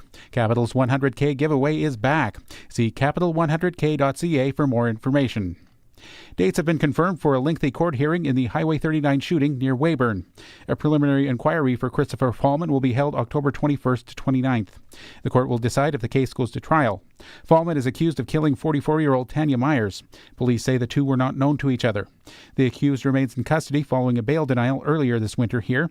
Fallman has elected a judge and jury trial. New provincial data confirms influenza is the dominant respiratory virus in Saskatchewan right now. The CRISP report covering mid to late December shows flu test positivity stayed above 38%. COVID-19 and RSV remain much lower. While flu cases dipped slightly, hospital stays increased, including ICU admissions. Nearly all detections are influenza A, with most subtyped cases linked to H3N2. Health officials also report rising RSV hospitalizations during the same period. 2 flu-related deaths were also reported by the province. Saskatchewan Health Authority is seeking new security services to address growing safety concerns at select facilities. An RFP now targets 8 communities, including Moose Jaw, Swift Current, and Weyburn. The SHA says current contracted security often follows an observe and report model, which may limit response during violent incidents. The proposal calls for trained guards able to lawfully arrest offenders when required. The process is part of a province-wide effort tied to funding in the 2025 budget. The RFP closes on January 23rd. The chief executive of RBC says the slowdown in home buying has helped consumers keep spending, boosting the wider economy. Speaking at RBC's Bank CEO conference today, Dave McKay says money that Canadians would otherwise be devoting to debt servicing is instead going to buying goods and services. Despite the continued spending, he says rising inequality is a risk. Increasing differentiation between the top 20% of earners in both Canada and the United States and the bottom and the 60 or 40%, and that growing differentiation and disparity is really driving the political agenda. McKay says lower interest rates and inflation are helping, but that many are struggling. After the U.S. military operation to capture Nicolas Maduro in Venezuela, President Trump has ramped up his threats against acquiring Greenland. Greenland, an autonomous territory of Denmark, has been in Trump's sights since he took over the presidency. But the European Union and fellow NATO allies are pushing back and standing by Denmark. Danish officials also say if the U.S. invades Greenland, the NATO alliance would crumble. More from ABC's Patrick Reeville. Greenland's foreign minister as well has said that both Greenland and Denmark are trying to urgently have a meeting with Secretary of State Marco Rubio to discuss these latest threats. They say, though, in a statement today, that they've been trying for a long time now to try and have a meeting to discuss this issue. But so far, the U.S. Secretary of State has not agreed to it and are basically saying that he has been avoiding it. That was your 620 CKRM News. Read more stories from around your community and around the province at sasktoday.ca and 620ckrm.com. Weather is next. This holiday season, in the red corner, weighing in at jolly and unstoppable, it's Santa Claus. Santa's laying the smackdown on slow internet and bad cell coverage. Because at Echo Sound, your SaskTel authorized dealer, the deals are off the ropes. Get the latest cell phone, SaskTel MaxStream, and lightning-fast internet that'll make your holidays legendary. So tag in the pros at Echo Sound, your SaskTel authorized dealer in Fort Qu'Appelle. EchoSound.ca. Capital's 100K giveaway is back for 2026. The Capital Automotive Group is giving away $100,000 in cash and prizes with no strings attached. We're proud to be part of communities across Western Canada, and we know it's those communities that allow us to exist. So every once in a while, once a year to be exact, we're going to say thanks by giving away $100,000 in cash and prizes. To learn more and enter to win, check out capital100k.ca. Capital's 100K giveaway. Do not miss it. Brought to you by Line X Regina, Serious Protection Killer Lux, 1865 McCarra Street. Matt's Furniture. Visit mattsfurniture.ca. Partly cloudy through the night as temperatures just very slowly rise. We'll make it up to around -8 by morning and -2 through the day on Wednesday. Partly to mostly sunny sky, gentle breeze. And that temperature, very close to freezing, wouldn't be surprised to see a few areas touch the freezing mark for the afternoon. But it is going to start turning a little breezy for the afternoon. 25 to 30 kilometer per hour gusts possible right into the evening. And then the winds will settle back down late Wednesday night into Thursday. The air a little bit drier, so even though we've got warmer air in place, we still drop all the way to minus 12 Wednesday night, still well above normal. Mostly sunny sky on Thursday, holding at minus 5, and then we back off a little bit, minus 10 on Friday. Warm air trying to push in, trying to get pushed out. This battle between the two areas may leave us more cloud cover to the weekend, but it leaves us on the border where we could see a wide range of temperatures over the course of the weekend, generally averaging in the mid-minus single numbers. With your 620 CKRM weather forecast, I'm Precision Weather meteorologist Phil Spivak. For 40 years, the team from Linex Regina has been protecting vehicles across Saskatchewan, and we're changing with the times. 3 generations of our family have protected your vehicles. Our business has evolved, and we're not stopping now. The next generation is here. Same family, same commitment, ready for the next generation of truck beds, rocker panels, trailers, bumpers, and running boards in all kinds of colors. Linex Regina, 1865 McCarra Street, the next generation of protective coatings.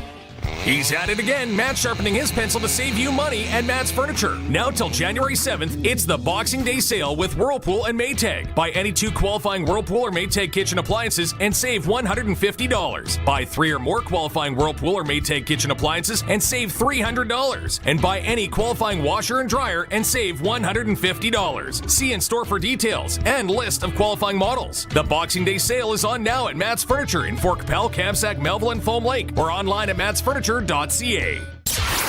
Broadcasting from Century Studios in downtown Regina, Harvard Media presents The Sports Cage, where Saskatchewan comes to talk local sports. Brought to you by Sask Lotteries, bringing communities together. Sask Lottery products fund over 12,000 sports, culture, and recreation groups across Saskatchewan. Be part of the show. Call 1-866-767-0620 or text 306-936-6262. The Sports Cage. Streaming at sportscage.com, our YouTube channel, and on the radio at 620 CKRM. Welcome back to the show on Tuesday. Flying by. Harry is with me co-hosting today. Colson's got things buttoned up on the other side of the board. Thanks for making time. However you're listening, whether if it's on the audio streams, maybe you're watching on the YouTube feed through sportscage.com and always on 620 CKRM. A lot of people driving home downtown Regina today. It's that kind of getting warm, melty. I'm sure highways might get a little slick out there. 936-6262, Prairie Land Rentals text line. Thanks to everyone who's texted in today talking about the World Juniors and Canada hockey and kids these days. And is it okay for a kid to show emotion like Zane Perek did and then he had to backtrack? A lot of comments. A lot of people just think kids these days are coddled. That has been the majority, or the word, I guess, that has come up a lot on all the text lines today. It figures that kids are just coddled. Now, does that translate to junior hockey and these kids that won bronze yesterday, which is okay? Like we talked about it off the hop, Harry. It's like at least they went in and did the job against Finland instead of just going, well, didn't Canada, after they lost the shootout in Nagano, have to play the Finns for bronze and we lost? Yeah, correct. That was the pros. And yeah, not one's not more devastating than the other, but you saw the emotion on the kids' faces after losing to Czechia, crying, emotion, great. Mm-hmm. Then they had to turn it around. I joked, put wet gear on like it was a rec tournament and go back out there hours later and play for bronze, which they won. Kudos to them.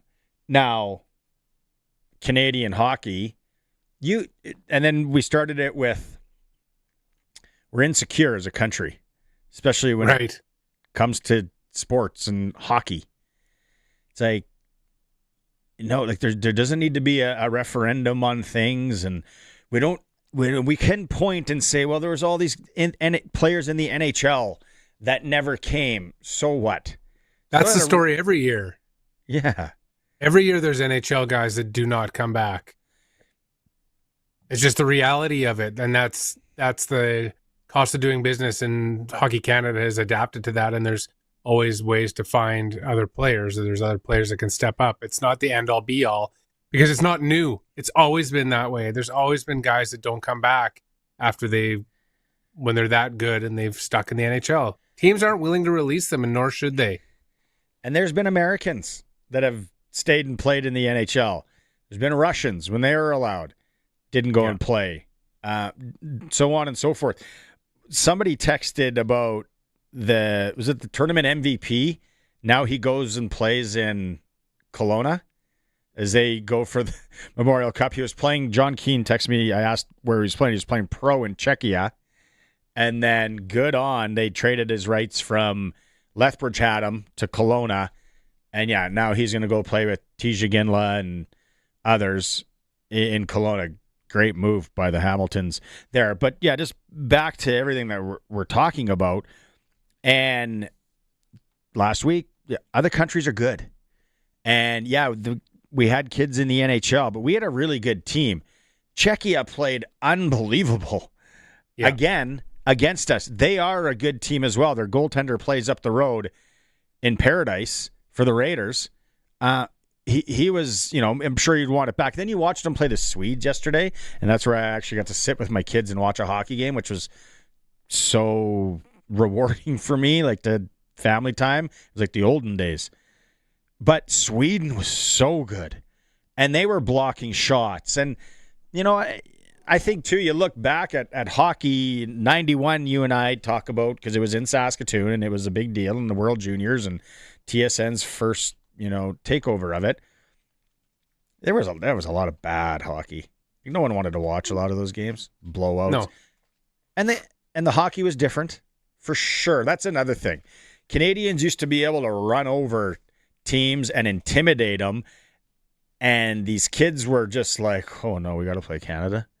And there wasn't the shot blocking back then. You don't lie to me and say that there was. You even watch NHL games from the 80s. Guys are Flamingo Central. Getting out of the way. But the hockey has changed, and then these kids play over here now. So they're not intimidated by us. So that's for some people are like, they shouldn't be allowed to play in the CHL. I disagree. There's an import rule. Let the kids come over and play in our leagues. You wanted to say something? Yeah, I mean, that doesn't make any sense to limit that'd be like saying the CFL should only have Canadian players. Like, it just doesn't make sense. It's not the product you're looking for. Why wouldn't you want to have the best product available? Or the NBA. I mean, we went to the NBA. Yeah. How basketball in America has been taken over by the 5 best players in the world, arguably are not from America. Yeah. Just because it's not an American player that's coming to play in the CHL doesn't mean they shouldn't be allowed to play because they're from Czechia or Finland or Sweden. And you brought up a good point, and it's kind of something that I go back and forth in my head about, is that, yes, I feel like Canada has maybe lost their identity in terms of what they deliver, and everybody else is caught up. But maybe it's time to go back to that, which is like that hard-hitting, we're going to run you out of the rink, aggressive kind of type of hockey. And again, I hate to give kudos because I'm not a huge fan of him, like a Dion Phaneuf, and then Jordan Tutu, that kind of stuff. Like, Jordan Tutu was arguably one of the most popular Canadian players to ever play in the World Junior Hockey Championships for the simple fact that he ran around and put everybody through the boards, right? Teams were afraid to play him. Now, I get that you lose a little bit of that mystique because these kids are playing against some of these guys in their regular leagues. But I felt that that's another component of Team Canada that was lacking, is that killer instinct, which can also go to that maturity factor, and that just like, we're going to run you out of the rink. We are bigger, stronger, and we're going to show you why. And I get it. I hear your argument to it, and so it's not as simple as that anymore, because a lot of the kids are the same size, etc. We don't have that, or that's just not the team they're picking. And and you don't want to run in, because power plays are so important in today's game. You can't have your team be shorthanded. I see it all the time in body contact hockey where it's like arm goes up just because it was a loud hit or a big hit. Right. And it's all the time. Hit to the head, 4 minutes. It's like, what? Like the game has changed so much, which is it's good or maybe unfortunate. Where with that whole play the Canadian way is gone because it'll just be in the penalty box. The other thing before we get to suits here, Troy Murray ref the game, the gold medal game, Sweden and Czechia last night from Regina. I think he's a firefighter in Saskatoon now. Is a story. And then I started reading up a little bit more on Troy, and I was fact checking with some guys that would have known him. He played Junior A for the Notre Dame Hounds in Wilcox when they had the Junior A team. And then on days that they didn't have games, even practice, they'd let him go. He'd go on lines in the WHL. It was a story I got while playing Junior A hockey. That's crazy. That's a fascinating what a story. Yeah. You got to get him on the show at some point, although sometimes they don't let the refs talk. But yeah, that was nice to see him out there. And he called a good game. There was some flopping and diving and all that. And it was all, he was like probably rolling his eyes. He's like, I know that old trick. I see what you're doing. Yeah. Let's bring in Glen Suitor. There's no intro? All right. Well, there's the intro. Glen Suitor's the intro. He's been listening. Hey, there he is. Been listening in, gentlemen. Been listening in. Harry, I love your backdrop there. That looks like a real man cave you got going on behind you there. 100%. Someday I'll give you the full panorama view. I love it. Yeah, you don't even see the golf wall. That's the impressive is the golf and all the frames and the courses he's played and all that. But you've been listening, like you said, throughout the program, and just what's your take on it? You've coached some youth in hockey in your day. Yeah, actually, for I 6 or 7 years coached basically house league hockey. And my son was on the team and was at the North Shore Winter Club. And there's been a lot of big name players that have come out of the North Shore Winter Club. I think Connor Bedard actually played there for a little bit in North Van. And, I found, just comparing the cultures of the two sports was interesting in itself. But I never found the kids to be the issue ever. And I was with them, let's say, probably age 8 up until most of the guys are done, unless they're going to the junior level.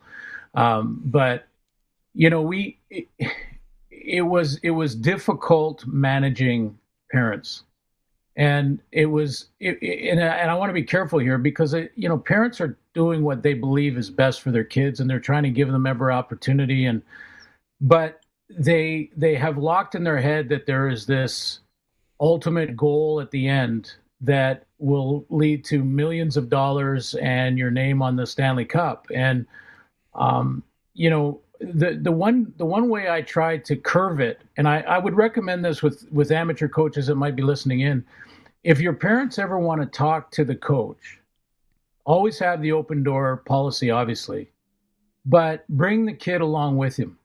So if mom or dad wants to have a meeting with the coach, make sure Junior is in that room with them. Mm. And, I found that quickly it went from, why isn't my kid on the power play, to, the kid being almost embarrassed by mom or dad's, ranting and raving about ice time and things like that.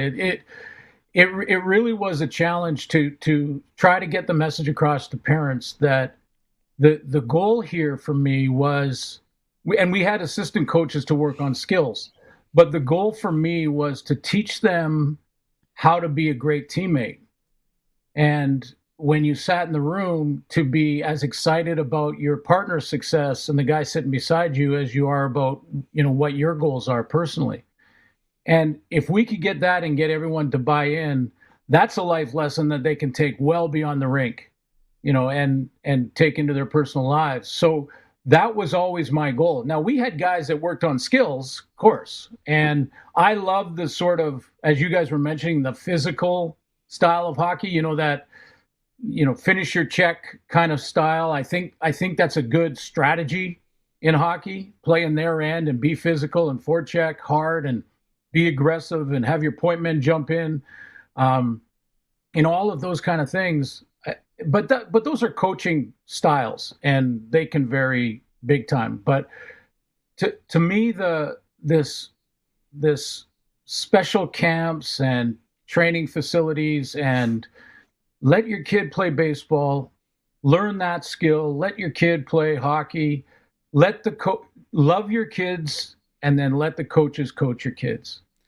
Because even if the coach is somebody you don't quite agree with on every turn, they're learning a lesson anyway. They're going to learn a lesson. Even if you don't like the coach or you think he's a bad coach, they're going to learn how to be great in spite of him. So what I've heard at the junior level now, even major junior, you have parents messaging coaches and management of major junior team. That's where we have gotten to. And then sometimes it's the advisors or agents, but sometimes it is the parents, which just blows my mind. The other thing I love the fact of bringing the kid in to the meeting, and what's the problem is like for coaches to. The other thing I really don't like when it gets to a certain level, parents coaching their kids. Like, that's fine when they're young and they're little, or it's just kind of, fun or whatever. There's a point where they need different voices. And I find that the same parents coaching over and over and over, I've seen it. Then all of a sudden the kid's playing for somebody else, and it's like a foreign concept, and it doesn't work out well. Now, everyone parent the way you want, and it not to slag on coaches because they're putting in a lot of time and doing different things. But yeah, I think that's a really good point. Is the kid? There's probably some accountability to have the kid in the room as well. Well, yeah, and he will pretty much expose the issue. I'll give you an example. I won't give you names, but I'll give you an example. I was in a meeting with one of our players, and probably 11 years old now. And mom was angry about ice time, power play time, things like that. And Junior's sitting in there with her. And we had lots of players. We had 2 house league teams at the time, and 20 players on each team because they were full rosters. And in fact, some kids couldn't dress each game because it was just too many.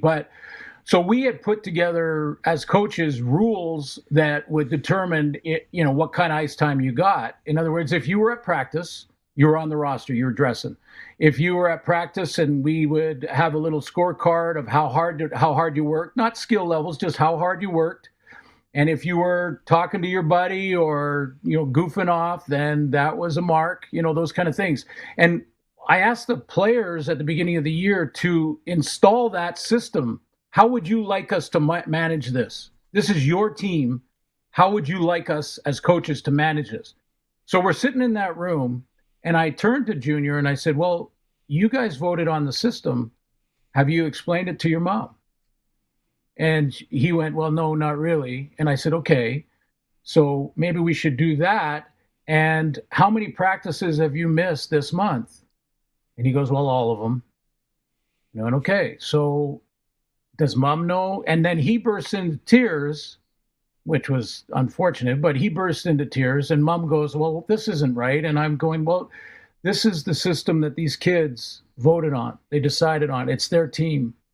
And so it was just an example of how that word spread quickly.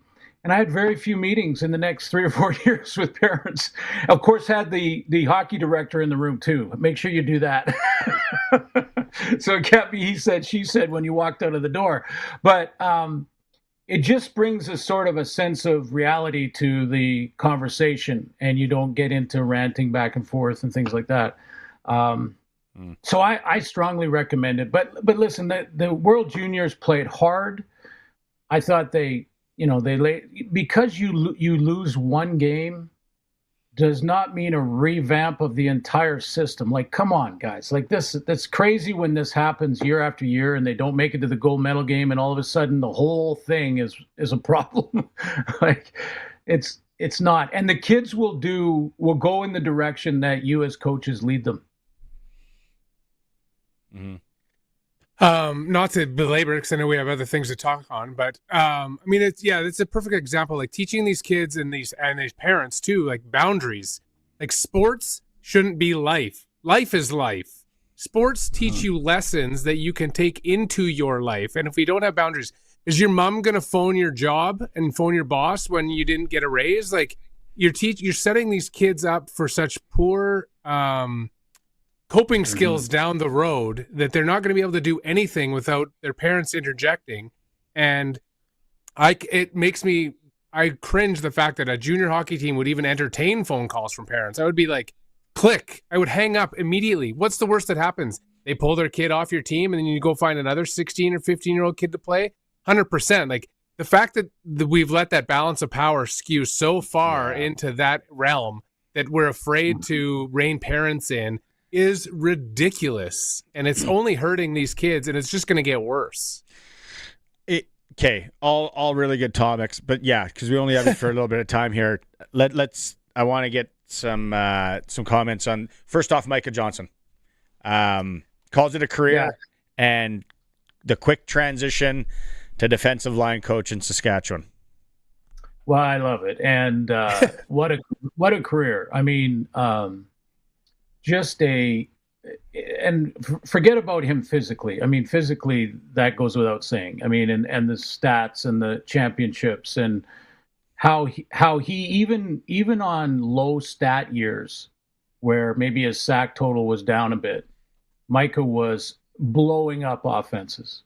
I mean, doubles and triple teams every single play. I many times from the booth just circled him. It had to be a bigger circle than most, but circled him on the telestrator and showed him taking three guys back to the lap of the quarterback and maybe not getting the sack or a stat on the play, but causing an errant throw and an interception or whatever. So his stats, I don't think, tell the full story of just how dominant of a player he has been.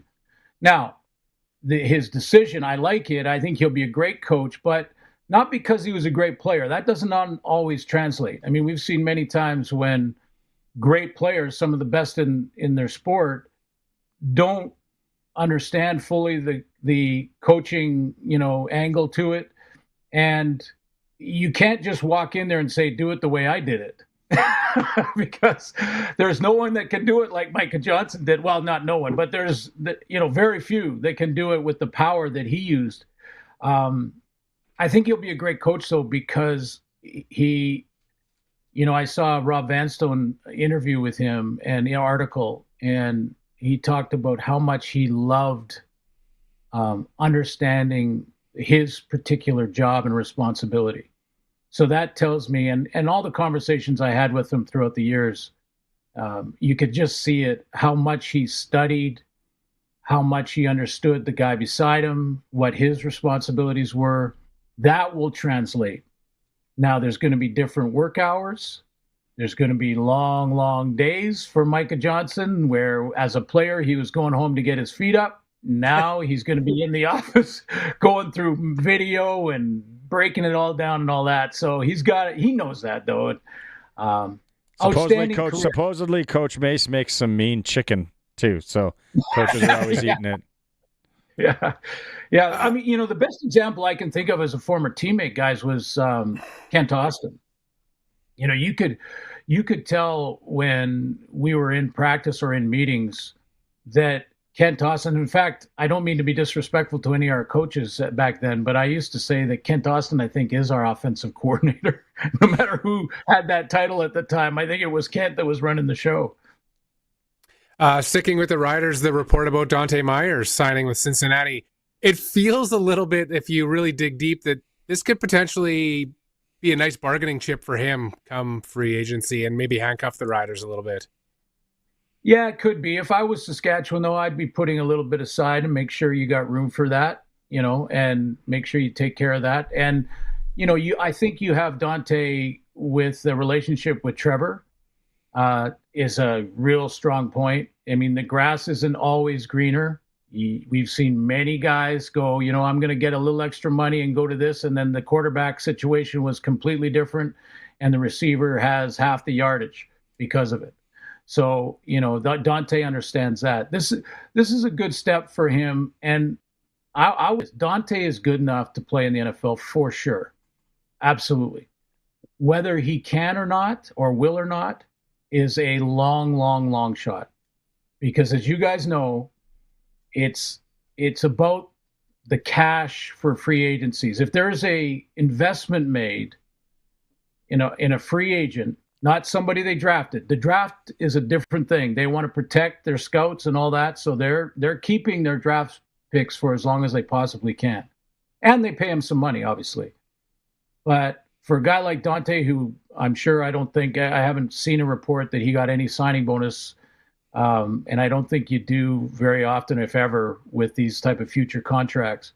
There's no investment financially made in him. So he may, in, let's say, a training camp, get 2 or 3 reps in a practice. One of those could be a running play in a team drill.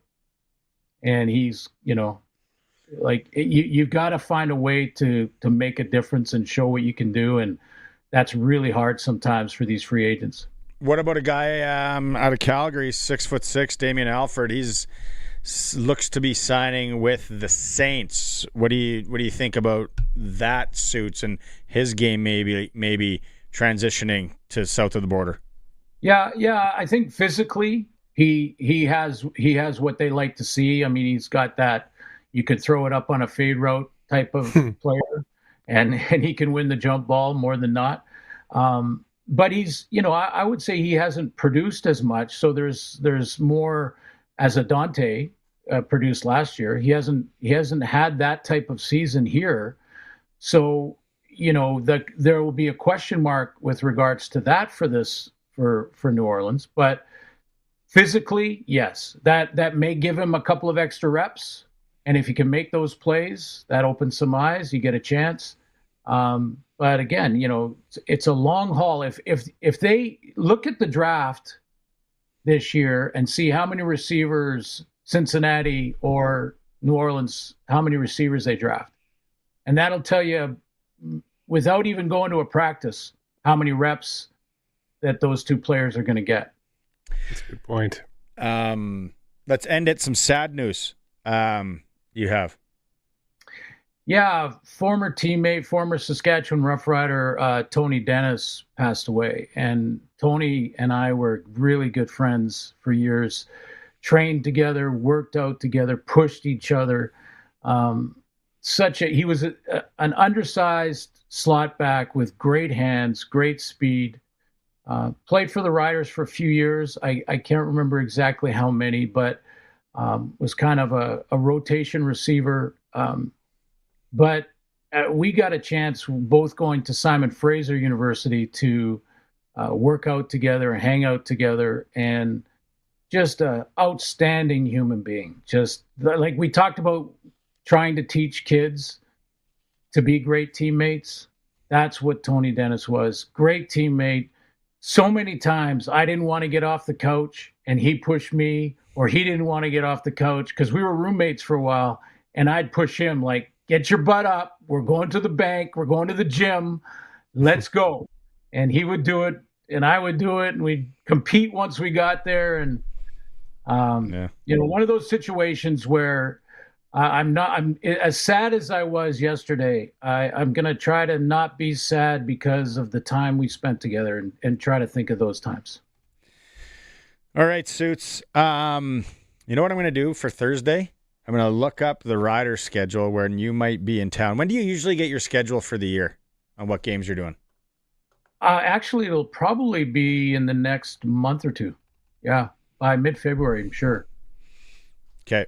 I'm going to look. And if you're in town and I got a flag football game or practice, you're coming by and you're going to talk to the kids.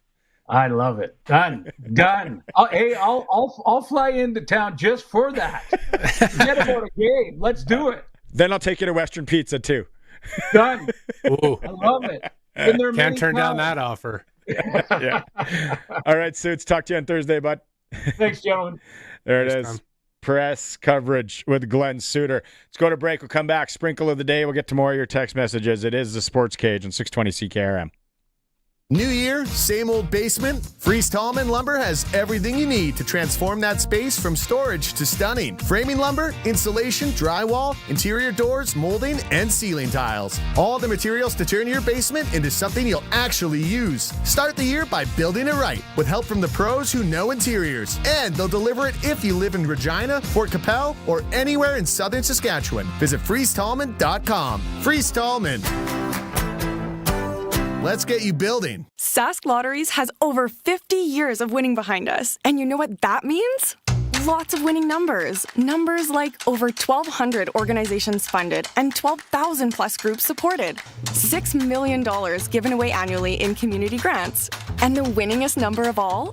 $1.4 billion given back to the people of Saskatchewan through sport, culture, and recreation. And we're just getting started. Learn more at sasklotteries.ca. It's time for the Sports Ticker, brought to you by Steelcraft Doors Regina, made in Western Canada for Western Canadians. If you missed it, Dante Meyer signing a future contract with the Cincinnati Bengals today.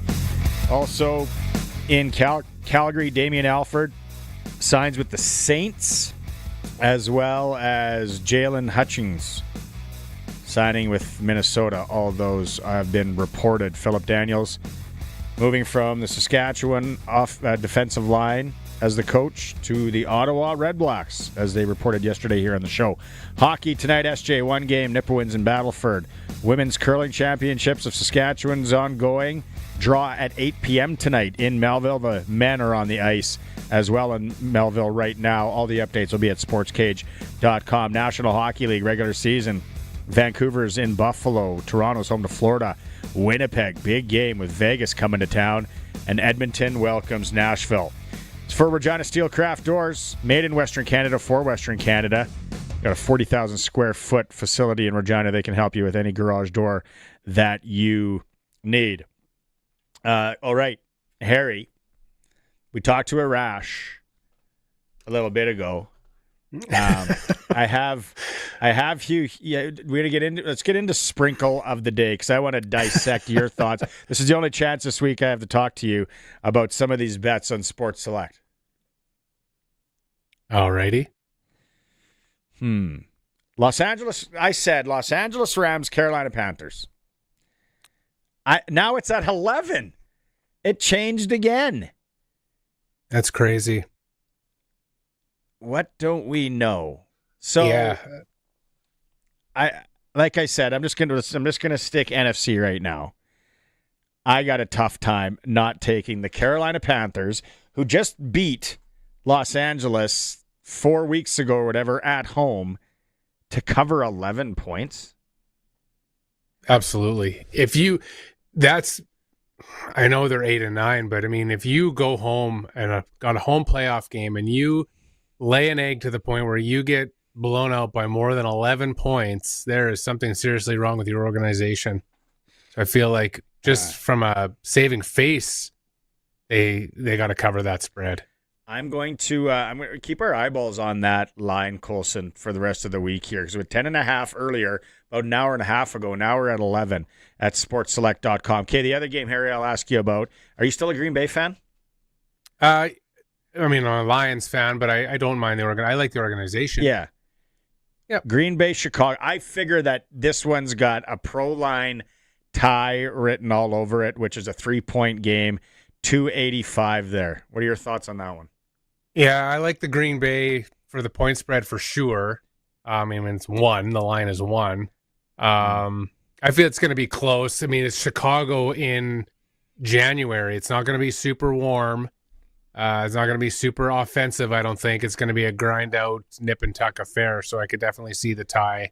I would agree with that as well. And then Green Bay, obviously, to cover on the spread. Chicago. And the under. I would take the under. The under. Sunday weather in Chicago. Nice day. 0 At night, it'll feel like -2. That coming off that damp cold though, that feels a lot colder. Gets in your bones. It does. Right to the old arthritis.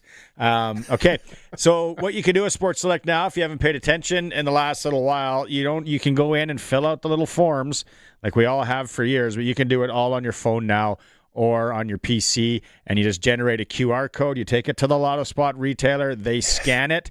Bingo, bango, you got your ticket. And it's just, you can play standalone games. Like what a time to be alive. Exactly. Used to be in Vegas, be like, oh, I get to play this game. And you can do that on Sports Select as long as it has the little S beside it. I've been really taking advantage of the QR code thing and going in. And don't forget to check out futures. If you want a Super Bowl future this year, there's money to be made if you're doing it for entertainment purposes or just for fun on the NFL, because it's almost anybody's game. Yep. Sportselect.com. Must be 18 plus to play. Every bet is 100% legal. Your chance of winning cash in hand. Sports Select. Bet on the original. Okay, we got a couple of minutes here. We're going to replay the Brent Kuemper interview coming up in a bit. Going back to the text line here. Again, Harry, people just, they want to hang their hat on, but we didn't have our full team. Right. But we never do. Like, I don't understand that. We never do. There's always guys left off. This isn't new. Yeah, I don't. I got a quick question for you. Do you think, what's it going to drop? 1-2 spots, maybe? Do you think Gavin McKenna hurt his stock with his tournament? Yeah, that's another good question that people are jumping and piling on after this. Yeah. Where did he finish in scoring? He was still right up there. Second in scoring. Yeah. But it was a very quiet second. He definitely, I don't feel he stood out. Like, you expect a guy who's going to be a consensus. If you looked at the number one picks that have played in that tournament for Canada over the years, I feel like his performance definitely paled in comparison to theirs. Maybe. What do I know? This is strictly an observer's standpoint. I'm not a the coach, other I'm thing not a is scout. People are talking about he hasn't had a great year at Penn State. Well, they're older guys, which could hurt him maybe a bit as well. Yeah, there were times I found when he got wound up and had the overspeed going, and I was like, oh, wow, and yeah, I expected him, probably more to you, to dominate more. Yeah. I think the competition is just so bloody good too. Like, we don't really know who the Czechs were playing against that line. Right. I'm sure some really hardo and jock sniffer World Junior guys know, but we don't know the matchups. Even the McKenna thing, him going to Penn State, right? Instead of hardening his edges in the dub, right? Making that money, it's a little less like he's a little more coddled, right? Like he doesn't have to grind it out on the buses. He's playing at Penn State. He's probably the king of campus, and he's making a lot of money. He's making almost an NHL entry-level contract already. Like, like he doesn't have to come to the World Juniors and dominate. It's already on a platter for him, right? Whereas guys in the past, they're playing junior still, and they're fighting for that contract. Like, I don't know. It's just such a different beast. And I feel he is definitely a different consensus number one overall draft pick than we've seen in a lot of years, I think. I was surprised that Keaton Verhoff, they didn't play him earlier in the tournament. And I thought he looked good, and everyone's been watching him in college and how good he is. So, yeah, I still think McKenna will go first. But that could just be the lack of depth in the draft, right? It's not like the NFL where you're going to, like your Shadur Sanders, where you're going to drop to the fifth round or anything like that, right? Like, it's not quite that dire. But I feel like teams, I would be, if I had that number one pick, I would be a little bit more leery of, like, who am I actually taking here? Mm-hmm. Really cool conversation from hour one of the program with the father of Darcy Kuemper on getting the call from Darcy that he's been selected to Team Canada before anyone else knew. We had that. Harry, thanks so much again. Hopefully next week, find a day anytime to work that. And thanks to everyone for tuning in. Thanks to everyone who participated on the Prairieland Rentals text line, all of our guests on the Western Pizza guest hotline. I'll be back tomorrow. Stay tuned. We have the interview with Darcy Kuemper's father coming up after the break. So, since that little ding on my car last week, I don't know where to take it. I don't even know. That's easy. Take it to Regina Motor Products. Who said that? I did. Down here. I'm Terry the Tire. Regina Motor Products Chevrolet Collision Center and SGI accredited auto body repair is a full-service collision and body shop that works on all makes and models. Just submit your claim to SGI and set an appointment to get your appraisal done. Easy. I bet you're tired after saying all that. South at Highway 1 and 6, Albert Street. RMPChevrolet.com. Get it hot, get it fast, Western Pizza. After shuttling the kids to hockey, dance, piano, and what was next? Sumo wrestling? The last thing you want to do is cook. Imagine this instead. Piping hot Western pizza loaded with cheese, melty toppings, and that perfect crispy crust ready to hit the table in minutes. No chopping, no stirring, no mess. Just a warm, delicious reward for surviving the day. Western Pizza. Dine in or take out today before your stomach demands its own carpool. And get it hot, get it fast, Western Pizza. This is Sportscage. Watch our live stream